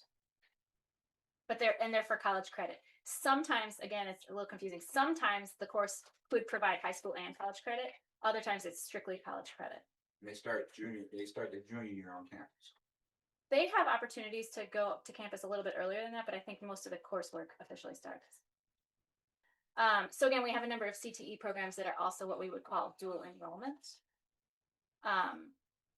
So this page would list out all of our dual enrollment courses. So you could go in and look at particular opportunities. For example, we have the AMP or Advanced Manufacturing Program at Burgard. They partner with Alfred. So you can see all the courses that students would be able to take to get the college credit. So this is typically their upper class.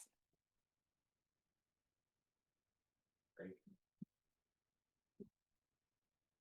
And then just to be a little more confusing, we have one other type of program, and it's called an articulated program. So this is through CTE. This is not exactly the same. There's no guarantee of the actual credit for college unless the student agrees to go to that college. So for some programs, I'll just make a college A will say, if you come to us, we will give you credit for this class and this class. We have assigned articulation with college A that says they will do that. But if a student chooses to go somewhere else, they don't get the college credit. So it's only in an articulation agreement, it's only if you go to the college that's signed the articulation agreement. Does that make sense? Mhm. Okay. So if dual credit and dual enrollment, they can take it anyway. They can take it anyway.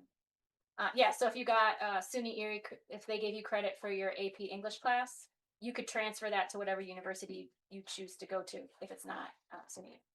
In articulations, it will only work at the articulated school. So we have 120 different articulation agreements, mainly with SUNY Erie, SUNY Niagara, SUNY Cobleskill, Villa, Alfred, Hilbert, and Brighton Stratton. And students and their families are made aware of this before taking class. And it is also on the website. So I'm just going to briefly show you. I'll give you an example. So here's our auto program. So on all the CTE pages, it breaks it out by the different type of programming, and it tells you what the articulation agreement is.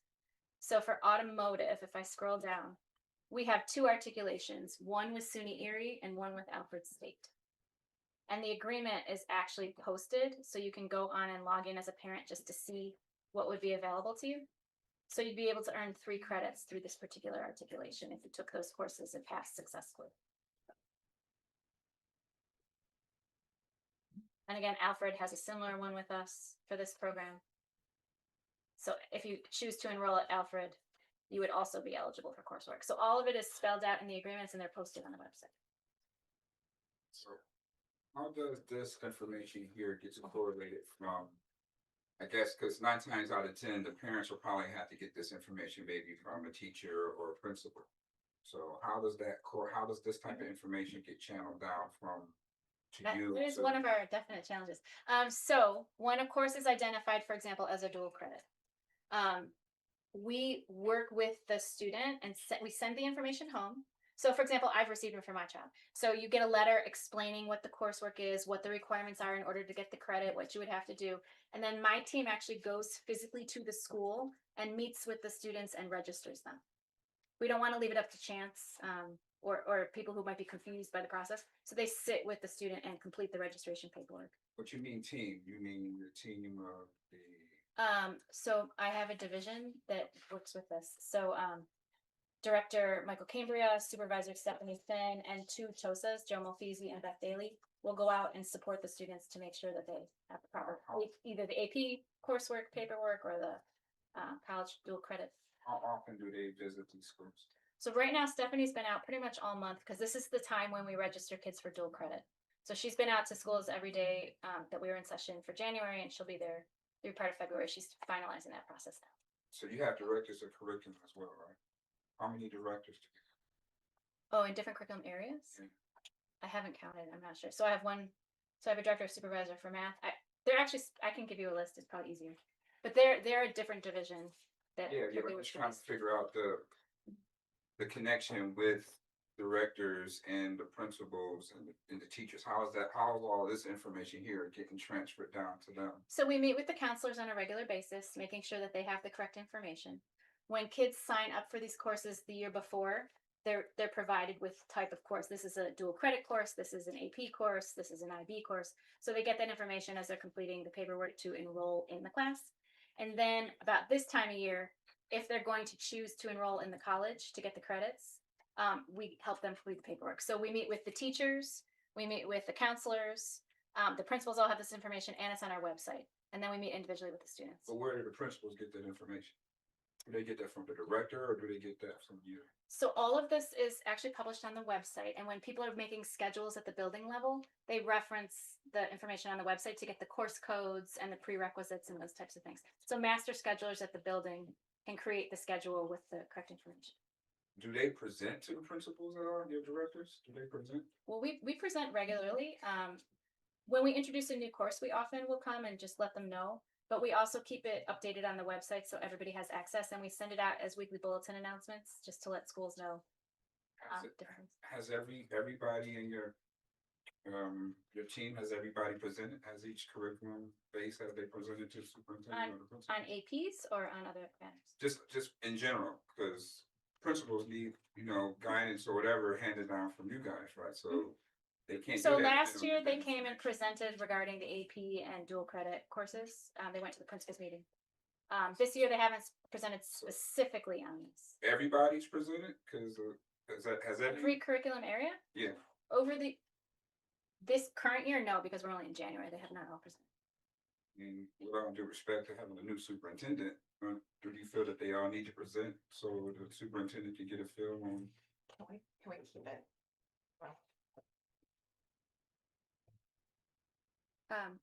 I love having my people present. I'm happy to bring them anywhere, anytime. They're a terrific roadshow. They love talking about their work. So absolutely, anytime we're invited, we are happy to present anywhere.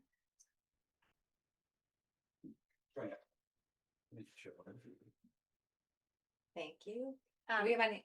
that was it for slides. If anyone else has additional questions. Well, thank We you. have, I love, we have questions on Zoom. oh, we do. Okay.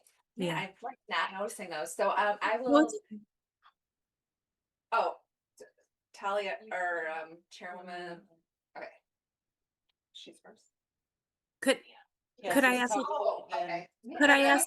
I can stop sharing and Okay. No, it's okay. I'm waiting for you to call on me to ask my Okay. questions. No, it's like okay, there we go. I Okay. couldn't see it there. Okay, so you have a better seat. Chairwoman Rodriguez, please. Thank you so much. I'm really excited about the presentation. I'm just wondering, in terms of the growth of those agreements between the universities and the district, who's charged with those conversations and that relationship? And do we have a need, from your view, to expand the number of universities and then the kind of geographic scope of the agreement? So we actually continue to work with every local university to try to expand. They have been terrific partners. They came to the table and offered different courses that they thought would compare, and we meet with them on a fairly regular basis. But there's always room. If you hear of other courses that we could add, we are happy to. We have to be able to offer something aligned to what they are asking for, and we add APs as it becomes available. Understood. So just to be clear, do you think that there's a need for growth going forward in terms of the number of institutions at the table, or do you feel supported by what we have now in our operational structure? I feel like we have enough university partners, and they continue to add courses that we can use in terms of the dual credit and dual enrollment. But dual enrollment continues to grow because our high schools are expanding. So, for example, Da Vinci will be adding additional courses as they continue their partnership with Buff State.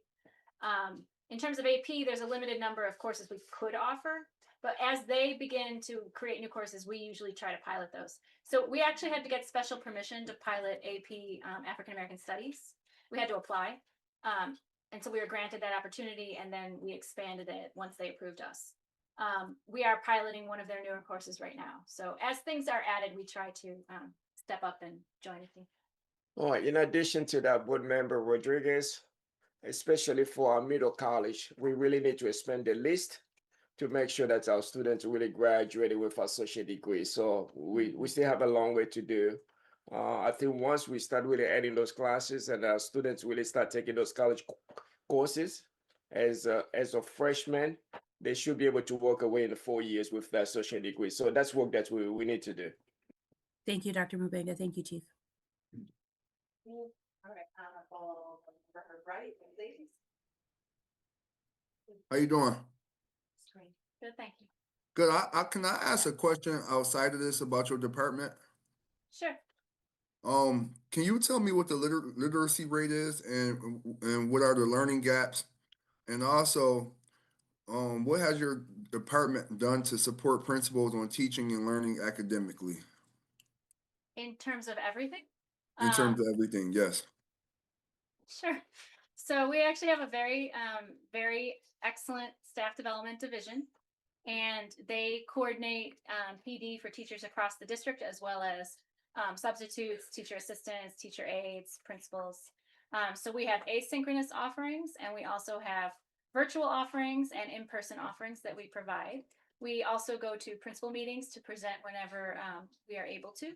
And we work with the schools. So for example, I go out to a different school pretty much every day to walk with the principal, look at instruction, share feedback, discuss next steps. And I know the ASLs are constantly in schools working with principals to review instructional practice. We also provide the textbooks and curriculum. We train people on the new textbooks and curriculum, so they're familiar with the instructional practices that we expect. We have staff, for example, a director and supervisor of math and some teachers on assignment who can go out to different schools and support. So they may go to grade level meetings to train teachers at that time, help them with the using data, so the DDI process, data-driven instruction. We provide after-school trainings, Saturday trainings. We pull teachers out of class for trainings. So we try to provide as much support as possible. Thank you. So I asked, can you tell me the literacy rate and what are the learning gaps? Sure. Well, it's varied by grade level. I don't have the exact statistics off the top of my head, but at the elementary, we use DIBELS, which I am hoping to present on soon. We also use iReady. Those two assessments give us a pretty accurate gauge of where students are performing. DIBELS tells us how they perform in terms of the ability to read. So can they read the words on the page? And then do they have basic comprehension? So it's a screening measure. And then we also use iReady, which tells us if students are performing at grade level and what additional recommendations the test would provide to us, because it's diagnostic. They also take state assessments. Then at the high school level, they have Regents exams and internal course assessments. So it varies. And just to cut in, so board member, right, you haven't had the experience of having our interim goals presented yet. But I think we could look back at some of the presentations Chief Botticelli had given us for the interim goals, and then we do have our larger 5-year goals. So we are measuring that right now. And maybe our ASLs, I think, could answer with some of the questions with the principals. It's all right with everyone. I'm going to close this portion of the meeting. Chief Botticelli, thank you for this informative and clarifying presentation. 28 AP courses is great. It's like art history are invaluable. You learn so much of like political history and things and art. And I love to hear about instructional opportunities our students have. Thank you so much. And I'm going to turn the floor over to Chairman Hawkins. Thank you. Thank you. Good evening, everybody. How's everybody doing today? Welcome to the Educational Support Committee. I am your chair, L. Mookie Hawkins, and today we have the Associate Superintendent of School Leadership presenting on roles and responsibility.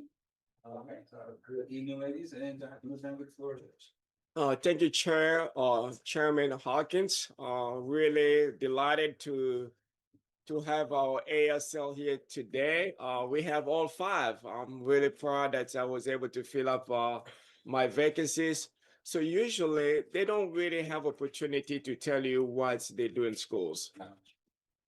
They are really critical part of what student achievement is supposed to look like in the district. So they're gonna give you overview, but I'm gonna ask Dr. Thomas first of all to be able to let everybody introduce themselves, and then you guys will go with your PowerPoints before board will be able to ask you questions. Yeah, I'm Dr. Tamara Thomas. Hi, I'm Crystal Taylor Simon. I'm Dr. Tanika Shedrick. Good evening, Karen Murray. Good evening, Heather English. Okay, wonderful. Do we have someone changing us? Just let them know we need the next slide. So we can go ahead to the next slide. We're gonna Yes, move right go on ahead. through. The next slide. Oh, yeah, we're moving right If on. you stay in the Yes. And so we know who our illustrious board members are. Thank you for having us share this evening. We can move on to the next slide. All right, so our cabinet in Buffalo Public Schools, we have 16 members in the cabinet, and we are all peers, we are colleagues, and so there's no hierarchy. We all report directly to Dr. Mabenga, who is our evaluator and keeps us in order. Amen. I was about to say amen. All right, good leadership is important, okay? And so we have 5 associate superintendents. And if we could move to the next slide.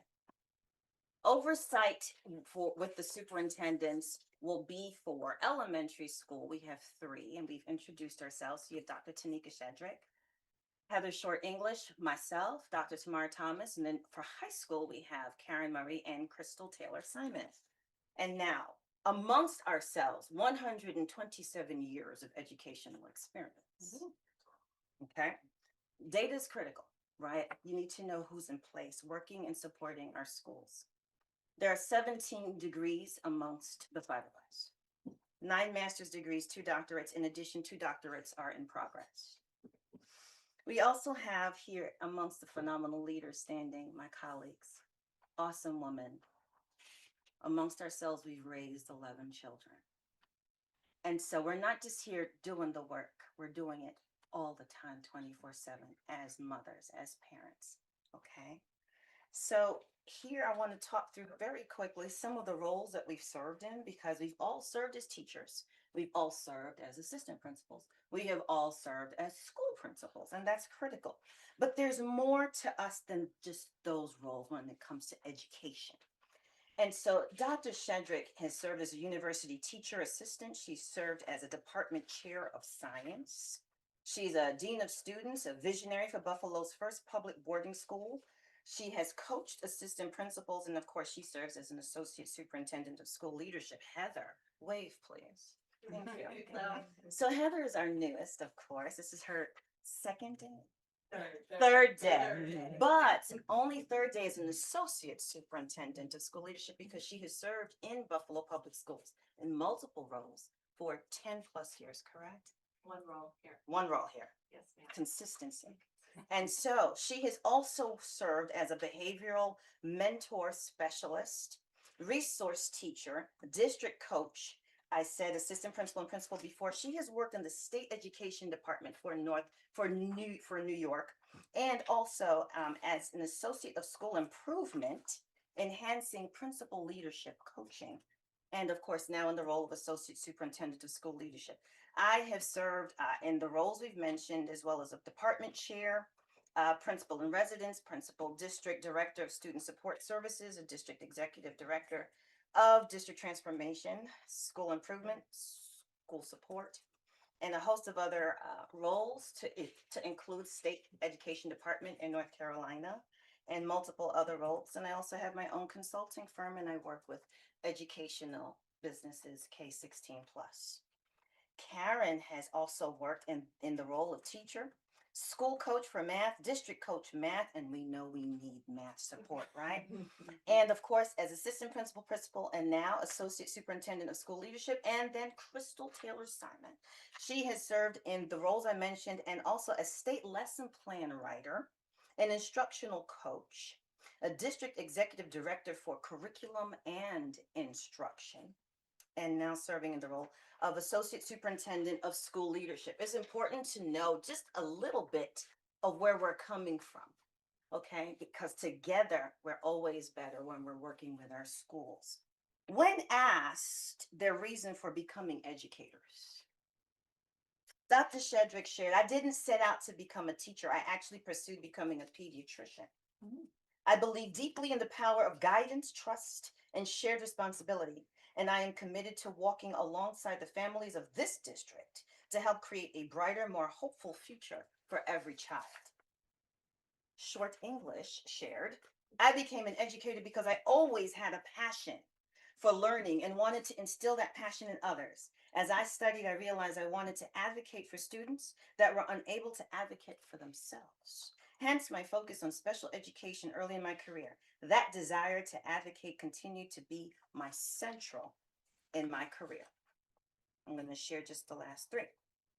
I recorded 3 reasons. 1, to level the playing field. 2, to eliminate the barriers that impede student achievement. And 3, to build up and grow educational leaders so that they may transform the very constituents and organizations that they are charged to serve. ASL Murray shared, I became an educator because teaching and learning have always been a part of who I am. Even as a child, I played school with an excitement that came from imagining what learning could do for someone's future. That early passion grew into a lifelong commitment to learning, growth, and ensuring students and adults have the conditions they need to succeed. Taylor Simon, last but not least, she shared, to make a difference in the lives of children. My father had always instilled in me that education was the way to help you reach your dreams.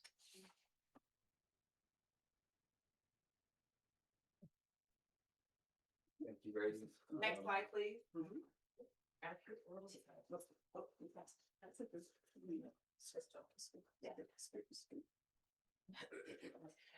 All right, good evening. Thank you, Dr. Thomas, for that lovely introduction. And I am so thankful to be working amongst these ladies and supporting schools. So as we support our schools, we are moving in terms of supporting them through the Dr. Mabenga's superintendent's guiding principles. And those guiding principles are that we want to see high expectations for all children. Let me say that again, high expectation for all.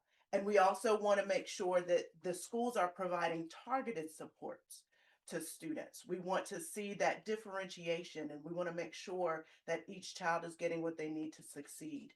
We also want to make sure that there's accountability across the board, accountability from Dr. Mabenga to us, and from us to the schools, and from the principal to the teachers, all the way across the board, so that we are ensuring that we are setting those high expectations for our students and our staff. And then we want to motivate through meaningful incentives. We want to celebrate those successes that we have in our school buildings. Next slide, please. Good evening. So I'm going to walk you through the roles and the responsibilities of what we do every day in the lives of an ASL. So basically we do a ton, and we categorized it into 2 buckets, one under instruction and one under principal supervision. So under instruction, we help principals identify staff and student need and suggest leadership strategies to promote continuous improvement. We conduct meetings with principals that focus on student achievement, student support, operations, parent and community involvement, data use, and principal leadership.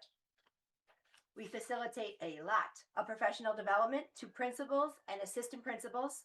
To name a few, we listed leadership institutes, learning walks, probationary administrators meetings, the summer retreat, which is annual, and monthly principal meetings.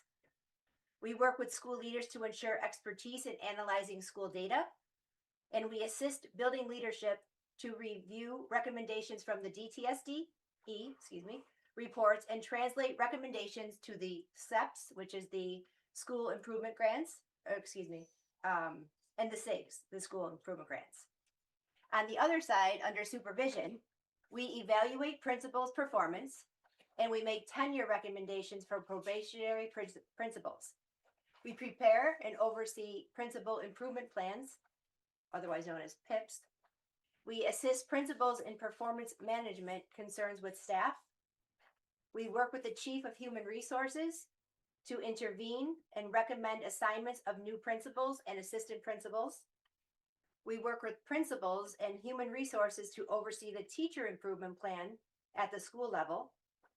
We review and evaluate writing and implementation of the school comprehensive education plan, otherwise known as the SEP, for effectiveness and for integration with the district comprehensive improvement plan.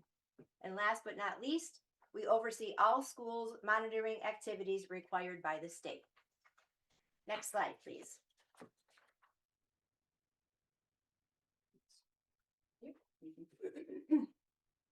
As you can see, as shown on the screen, are our assignments. And as you can see, it's a ton of numbers. For elementary schools, we're supervising approximately 13 schools. And for our high school ASLs, they supervise between 11 and 12 schools. But our schools are more than just numbers. Next slide, please. On this slide, you can see the school designations or their accountability status for the 24-25 school year. So within each ASL's assignment, we may have some LSI schools, which are the local support and improvement schools. You have some targeted support and improvement schools, some additional targeted support and improvement schools, CSI schools that require comprehensive support, as well as what we call receivership schools, which are oftentimes there are struggling or persistently struggling schools. With each designation, it requires a certain level of support and also attention to support not only the school community, but also to support the student achievement within that particular school. Next slide, please. I believe the Office of Shared Accountability will be presenting our latest accountability statuses at a board work session in March. I want you to understand that our support is not just solely focused on those designations. At times, you may have a principal that may be what we consider LSI or in that green bucket, who may need some support because they may be an untenured or new principal. You may have a principal who is a TSI school who's doing amazing things and showing immaculate growth in their school. And we may need to actually have those schools that may be LSI and maybe struggling a little bit with specific subgroups gain additional attention. So we have this basic school support pyramid for our support model within our district. So first we have our intensive support. With intensive support, these principals or these schools receive more frequent touch points centered around coaching. That coaching may resemble something like a data review and support meeting. It may be instructional walkthroughs, operational problem solving on the phone, in person. We oftentimes fly to a school if needed. ASL cohort meetings. So we may have a Shedrick team meeting or a Murray team meeting to kind of get the collaboration flowing. Dr. Mubenga believes in professional learning communities. So there are times to where I may take a principal who is struggling with a particular instructional practice or who is struggling with a particular operational practice to another school to see it actually happening in real time and happening in an impactful manner. Some other touch points centered around coaching are collaborative meetings with administrators and teachers, such as grade level meetings and common planning times. Professional collaborations I've already also mentioned, along with phone conversations, but this is not just limited to those things. We oftentimes have principals helping each other. We're there just to guide the conversation. Schools requiring more moderate support receive regular touch points similar to those mentioned for those requiring intensive support. Schools at the basic support level are implementing more effective instructional practices and are often among our most progressive schools. Even though there remains room for improvement and proficiency across all schools, these schools often serve as our models for improved student learning. The level of support is fluid and may fluctuate and change throughout the school year. So for example, if a school may be at the moderate support level in the middle of the school year, their data may suggest that they may need some more intensive support after receiving some results for student outcomes. And we're willing to make adjustments to our school model and our school support pyramid as necessary and as needed. Next slide, please. We wanted to provide you with like a brief overview of what we do. And this is just a small piece of what we actually do to help support principals. We are also in the business of helping to support our families, and that's really big and near to me as a Buffalo native. And we want to make sure that we're supporting every student, every family towards increase and improved academic achievement. Are there any questions? I'll turn it back over to you, Honorable Board Member Hawkins. Yes, I do see Board Member Rodriguez has her hand up. Can I proceed? Yes, you can. Okay, thank you so much for the presentation. I have a couple questions. Some of them are germane to the professional development we talked about, but I'm wondering about the schematic in terms of the organization of the ASLs because I'm wondering out of the team that we have, which one of you has the most expertise or experience coaching or has any professional experience in bilingual schools or coaching specifically teachers and administrators who are supporting ELLs? Well, we're gonna do a high five transition. Okay. Thanks. Thank you for that question. I do want to let Absolutely. you know that part of my background is I was a former Spanish teacher. And I also I've been high school my entire career. So I have worked with bilingual students in ELL departments in my work as an executive director for curriculum instruction as well, looking at support plans and strategies on how to support those students. So I do have some experience in that, although I know that typically comes from the chief academic officer. But I do have experience with supporting schools with ELL students. Can you Yeah, summarize absolutely. in And Spanish? while No. I'm sorry, while it does the academics do come from the chief academic officer, obviously there's a plethora of issues that are specific to bilingual schools and ELL learners that do kind of cross out of the academic area. And I'm wondering, going forward in terms of our team, what professional development has been offered or is planning to be offered specifically to the student populations that I referenced prior? And then I'll pause because I have another question. Okay. And that's absolutely an excellent question because we've been reviewing the practices supporting our bilingual schools as of the last few months for sure, and collaborating with folks from our academic department. I oversee our bilingual schools, and I am also I speak multiple languages as well.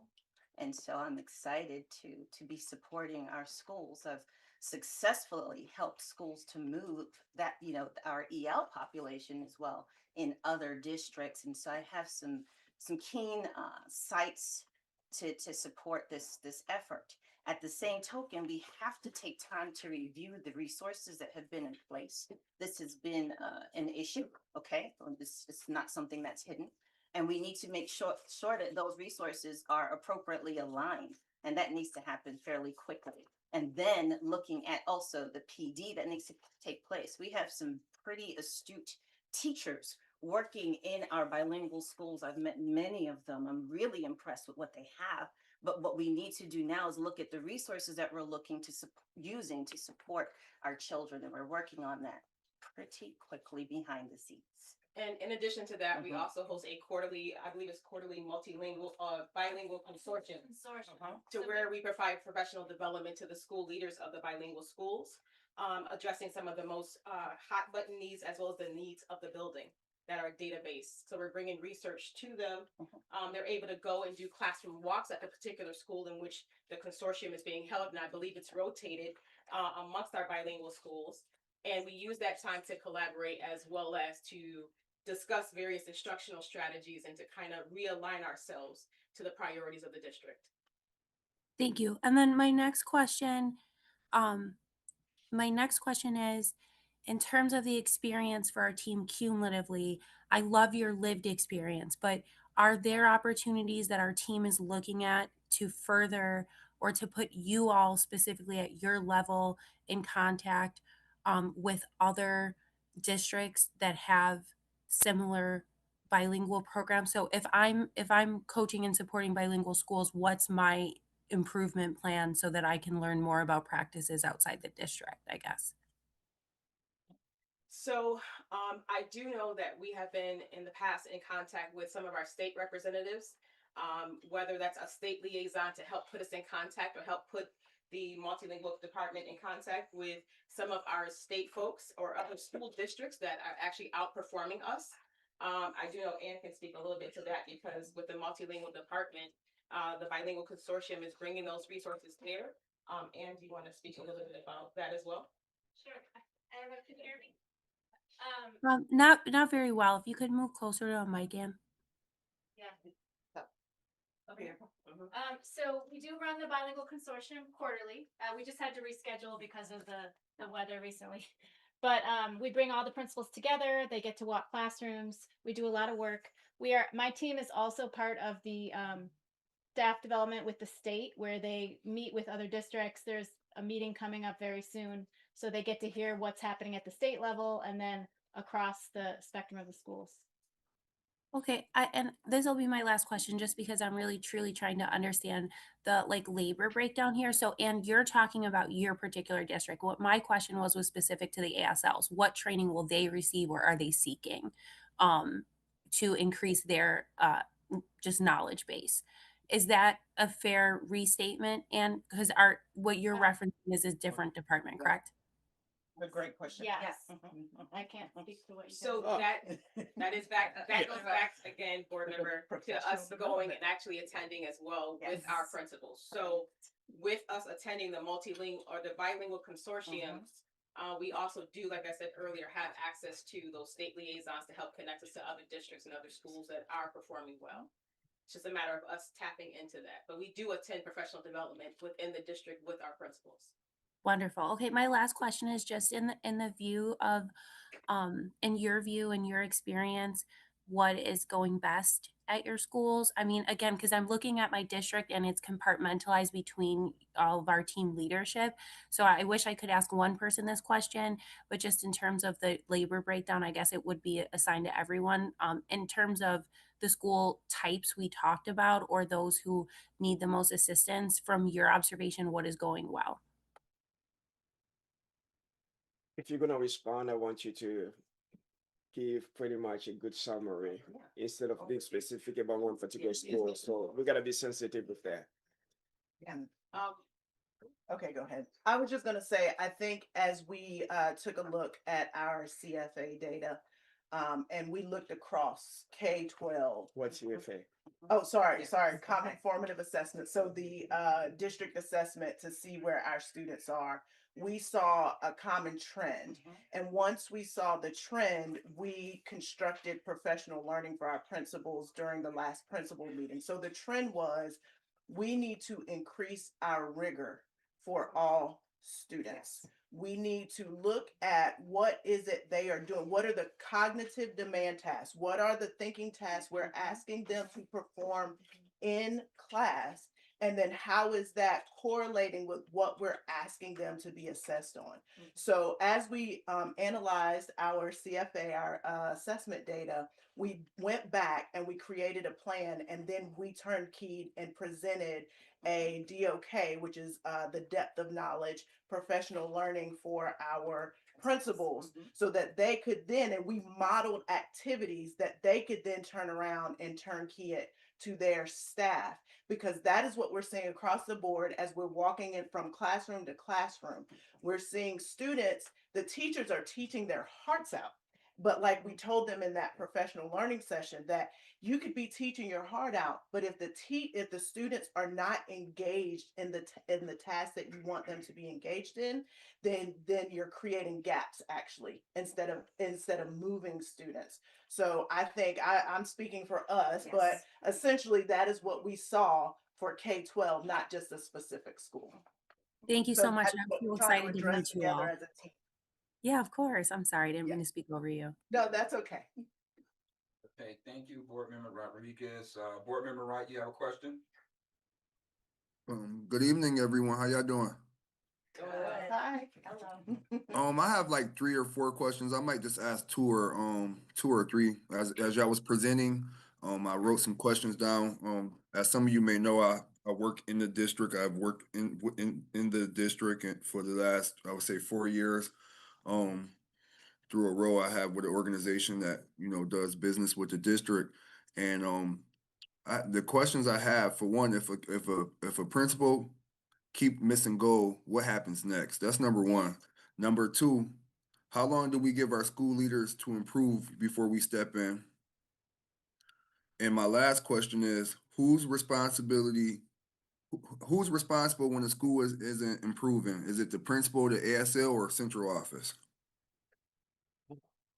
Board member White, I think I'm gonna answer that question. I'm gonna start with the last one. If schools are not moving forward, I think responsibility lie on the superintendent. So I'm the first one that you guys gonna hold accountable, because in turn, I'm gonna hold all of them accountable as well. And their responsibility is to hold principals accountable, and principals gotta do the same thing with teachers. Uh, the reason I don't have a chief of schools, because I really wanted them to all to report to me, and making sure that with the academic team, we are all collaborating together, and making sure that we're doing the same thing. How long we're gonna give to a principal that is not moving a school forward? I think anytime I stand in front of the principals, I always give them my 4 guiding principles, and I always remind them about holding them accountable as well. So I'm not going to give a timeline, but I think they should be able to read between the lines. It's not going to be as it used to be. So board is going to hold me accountable. Before that happen, I'm going to hold them accountable. Did that answer your question, board member, right?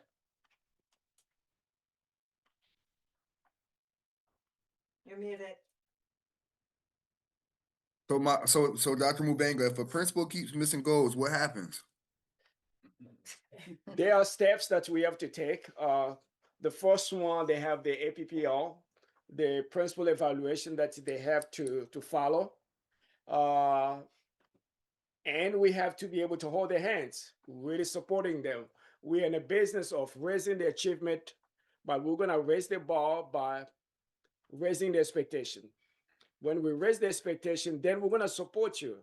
We're gonna show you how that needs to be done. If we have to hold your hands, we're gonna do that as well. But if you're not following what we're telling you to support you, then there is accountability.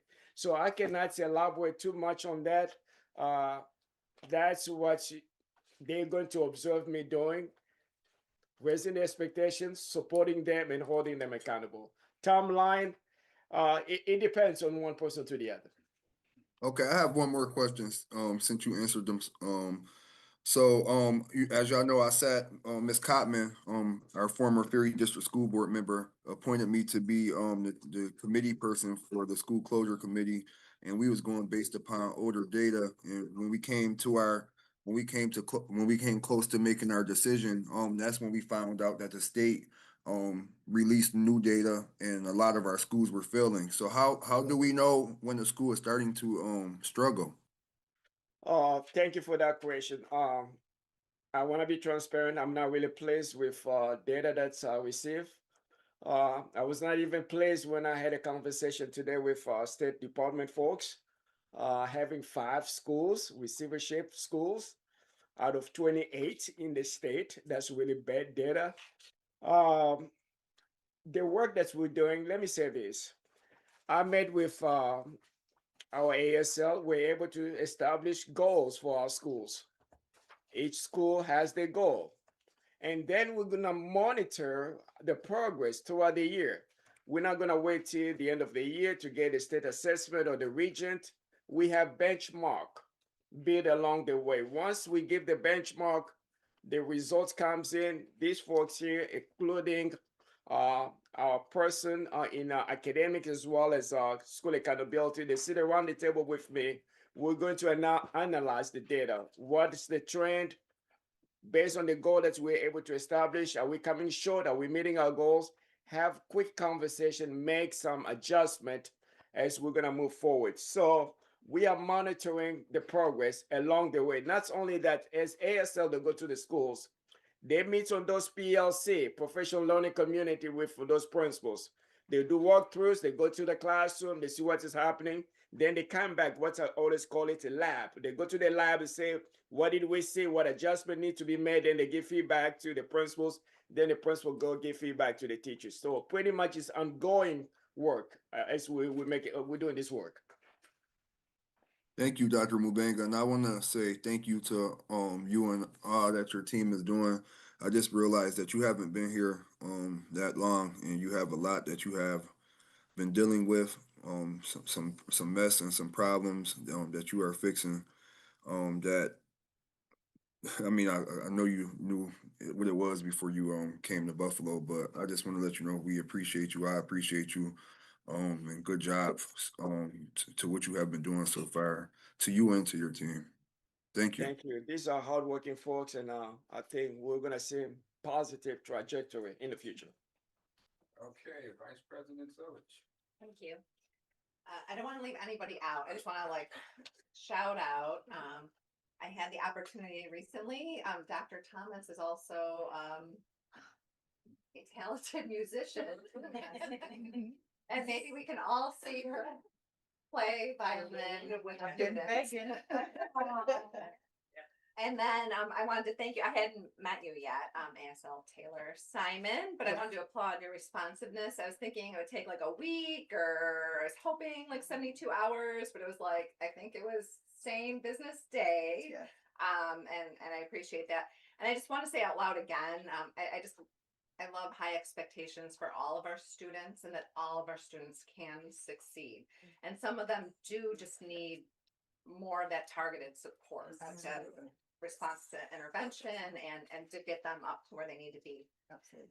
My question is, I guess it's under principal supervision and support. What corrective actions and guidance do you provide for our highest and higher suspending administrators? And I noticed there's there's at least a connection between receivership, CSI status, and the highest suspenders. Our students aren't getting that instruction. Well, all of that. I guess I'm just wondering what corrective actions and guidance, if any, do we have for our administrators? It's more guidance through our school comprehensive education plans or through our receivership plans. We're looking at ways to reconnect with our students, reconnect with our families. Our schools are putting in place various strategies to help reduce that. And they're using the SSET to help drive that work, or their receivership plans if they are a receivership school. I can speak for the 2 receivership schools that I oversee. Like we've worked really hard on that, to not suspend, to have the parent in lieu of suspension conversations, to bring the parent back to the school building, to talk to the students. One of the things that we did or the principal did at one of the schools was actually interview the kids to say, hey, what's the disconnect? And we're looking at that a little bit more, especially concerning 131 as well. And in addition to that, some of our CSI schools, and also bringing back, Dr. Levenga is big on incentives. So now we're looking at how do we incentivize academic achievement? How do we get kids more involved and engaged? Because sometimes some of the behaviors we're seeing is student disengagement. And that's at the elementary level as well as the high school level. So when we talk about increasing that rigor, it's not increasing the boredom, but it's increasing their task, the level of their cognitive task, in addition to increasing the level of the instruction. Thank you. And at the high school level too, they're coming up with these things called individual student support plans, and that's through the Office of Student Support Services under MTSSB. So those teams meet monthly. So schools really don't want to put students out because of one incident. So they really want to individualize it. And with that, it entails either an advocate or a parent or guardian coming to the table with the student. And then those plans are created together. So the student is held accountable, the school is held accountable for providing the supports that are articulated in the plan. And those seem to be having profound impacts. That's great to hear. Yeah. Thank you. All right, ladies. Well, I mean, that was a great presentation. I'm sorry, Rodriguez, you had a question. I'm so sorry, board member. Yeah, absolutely. I thought that was a really well-formed answer. I just had a question specific, like as a subset. I just wondered if it had reached your level at all that suspension does it does instigate food insecurity in food in houses where food is a source of tension. So I just wondered if maybe we could think going forwardly in terms of those individualized plans we were talking about, the absence, especially for the long-term suspensions with the food support, especially if you have multiple children who are suspended at the same time, because maybe something's happening at home. Great point. Yeah. Thank you. Thank you. Okay, well, thank you, board members, thank you, vice presidents, thank you, Dr. Levenga. What a great presentation. I mean, it's good to know that we got the best, 10 eyes and 10 hands that the students could possibly be. Right? Over the 20 experience is phenomenal. But just to piggyback a little bit off of Board Member Rodriguez's question, recently we had an issue with this weather. Yes. Right, so what were some of the challenges as ASLs that you faced it with the kids? I know it was a problem with packets and tablets and stuff like that. So what was some things that you know that y'all learned from that process? We learned the direct correlation to familial connection. So making sure that our teachers, our principals are connecting with families at all points at all costs. And making sure all of our families are on our various platforms, whether it be social media, Schoology, Class Dojo for elementary school. I can only speak about elementary school. Class Dojo was our savior. So we're messaging back and forth with parents like, hey, are you okay? Is everything good? What do you need help with? Taking pictures. If we need to do a video, doing a video. And that just brought back, almost brought back COVID in a way. We noticed that some of our babies in some classrooms that did send home devices, they had a pretty good attendance. So the kids knew what to do versus before it was kind of like clumsy in a way. But we're trying to just reconsider some of the things the barriers that parents experience, but that connection is what we are seeing is key to making it happen. Absolutely. And I know y'all talked about evaluating the principal's performance and stuff like that, and talk about, educational leaders, and we understand that we gotta be proficient in everything, whether it's superintendent, ASLs, principals, and teachers. So like, how do we hold those principals accountable when it comes to like attendance? What are some of your methods on evaluating principals when it comes to that, principals, teachers, etc.? So my third day in, so I can only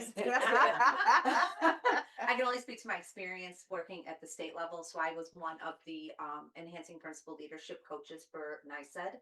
I predominantly worked in Rochester when I was doing that work. We do a lot of what I would assume, speaking with my colleagues, we start with cognitive coaching. So let's talk about your data. Let's talk about what you are envisioning the plan to be. What is your goal? And then being really consistent and tight about the expectation. Let's look at your data. Let's look at where you're at. Let's get into classrooms. The language I use, and it's very similar to depth of knowledge, because I was trained in depth of knowledge as a teacher when I was in Las Vegas. But Isabel Stevenson's work with building thinking classrooms is much aligned to that. So what are kids expect to think about? What are teachers asking them to think about? And when they are putting that thinking visibly, what are you doing about it? And then that continual rotation. When you have those smaller kind of conversations, it makes it easier for the principal to execute and support teachers. And it makes it easier for teachers to understand the expectations. So first, it's starting with that coaching model, and then really looking at their data and really trying to get in and support before something goes awry. I worked here for 9 years. I was a principal here for 9 years. I know many people on this team were. So I know many of them come as hard as teachers do and work every day. So I really want to start with getting in and being there as a coach, as a support, as a mentor, and then hopefully working through cleaning up some of those achievement gaps so that they can have success.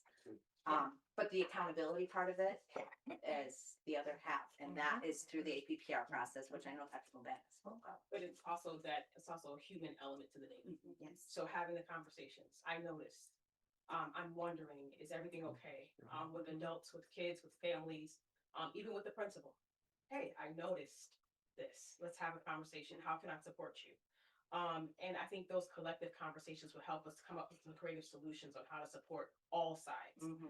Also making sure that our teachers are supported as well, because they're going through, whether it's a diagnosis of cancer, whether it's a death in the family, they're going through these things as well. But making sure that your school community has a culture in a positive climate. So we've been talking with our principals about morale in the building as well. So trying to make sure that it's boosted and making sure that we're focused on the whole child, but also the environment in which the child is learning.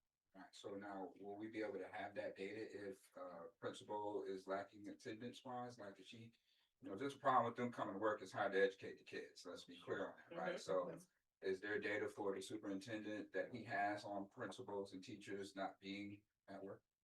There is attendance data available, yes. All right, and going to the principal support,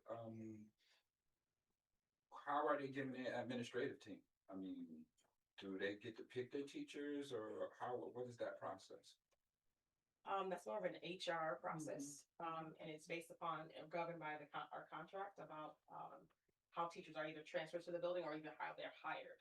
We oftentimes don't are involved in the hiring process. But that is definitely human resources, in addition to governing the union contracts So the governing. principal has no say so on who It comes in. depends on if it's like a special program, that kind of thing, but we don't necessarily deal with. human Chief Holly resources. McGee can Yes. So that'll have to be a special preference for. make a comment. She's on. Chief Holly McGee? She's on. Hello, everybody. Honorable board members. Greetings, Dr. Mubanga and our ASLs.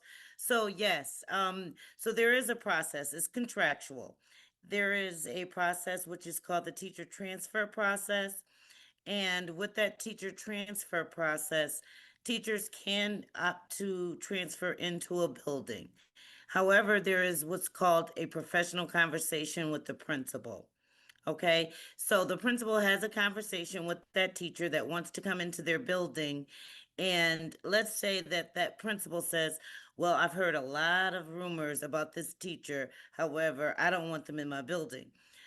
We got to stick to the contract. There's a PERB charge that's, potentially up against the board and the district if we don't follow the contract. So therefore, there's some guiding principles that we have in place that allows teachers and allows principals to say, yes, they're not a fit for our building. So for instance, if you are a school and you have a particular standard for gifted and talented, and there's a teacher that doesn't have any expertise in that field, they can say that I will reject that teacher from coming into my building because they don't meet the needs of having experience or any certification in that area to be able to work with the students to the best with fidelity. So then, in turn, I will accept that rejection. That's called a not fit recommendation. They will go on to their next option. But it's very, very limited in the opportunities for principals to say that someone is not a fit. And it's based on basically if there is a specialized program, instrumental program, or a chorus program for music teachers, or things like that, or a specialty such as Ann presented to you, the advanced credit programs, things like that. But generally speaking, teachers are offered the opportunity to go into buildings that they believe that they are a fit. They have a professional conversation with the principal. And if that principal doesn't believe that that teacher is a fit for their building, what I do is I work with the subject area director for that particular tenure area which that teacher is certified. And I say to them, coach this teacher up. Work with this teacher. This principal doesn't really necessarily believe that they are a fit for their building. So I want you to really pay close attention to this teacher and help coach them up to make them up to standard for that principal in that building. So that's how that works. How do you evaluate before that process, before you even, that person is in the building? How did you evaluate those educational philosophies? Because sometimes it just might not work, whatever the case may be. They don't share the same educational philosophies. How did you evaluate and determine that before you just place someone in the school? So I don't place anybody. That's not something that I do. Human resources, we're not allowed to place anyone. That's contractual. They are placed by the subject area directors that work under Chief Botticelli's direction. However, there are contractual guidelines. Everybody has a contract. The teachers have a contract. The BCSA, which are our principals, everyone has a contract, and we have to stick and meet to the contractual guidelines, or else we'll be faced with a grievance. And I am the hearing officer for the district for the level 1 grievances. And sometimes, I have to make a determination whether or not this person had rights to that position and they were not offered that opportunity. And then what happens is I give them seniority rights for the following year so that they can move into the position that they're looking for if there wasn't enough documentation to support their request that was rejected. Actually, so the coach can't pick his players. Tough. Yeah, it's a lot of moving parts with the Buffalo Public Schools. And we do this job and we make it look really easy. But when you're dealing with 11 contracts and a lot of people that have different interests and different motives and rightfully so, we make it look easy and seamless because there's processes in place that helps us do that and policies to help us make sure that we're not violating the contract. I don't know where Mary went, but I work very closely with Mary on making sure that we are not in violation as much as possible so that we keep the district at very low risk. That's pretty tough work you do there. Yes, thank Tough you. work you do there. And you ladies, because to endure that's gotta be tough in your control. So thank you so much, Chief McGee. Thank you so much. Ladies. You're Anyone welcome. else have any questions? Eric, do we have a wellness coordinator in the schools? Yes. Everyone, all right. And they submit their wellness estimates at the end of every month. Okay. Is that a district position, one position, or is there several? It's more or less like Like a a designee, designee, right? right? There's Like a a designee. Oh. It's your physical education teacher, it comes Okay. from the teacher. So there's no coordinator. It's not a physical position that's hired. Right. There used to be a district level position, and I believe that position still exists. I don't know.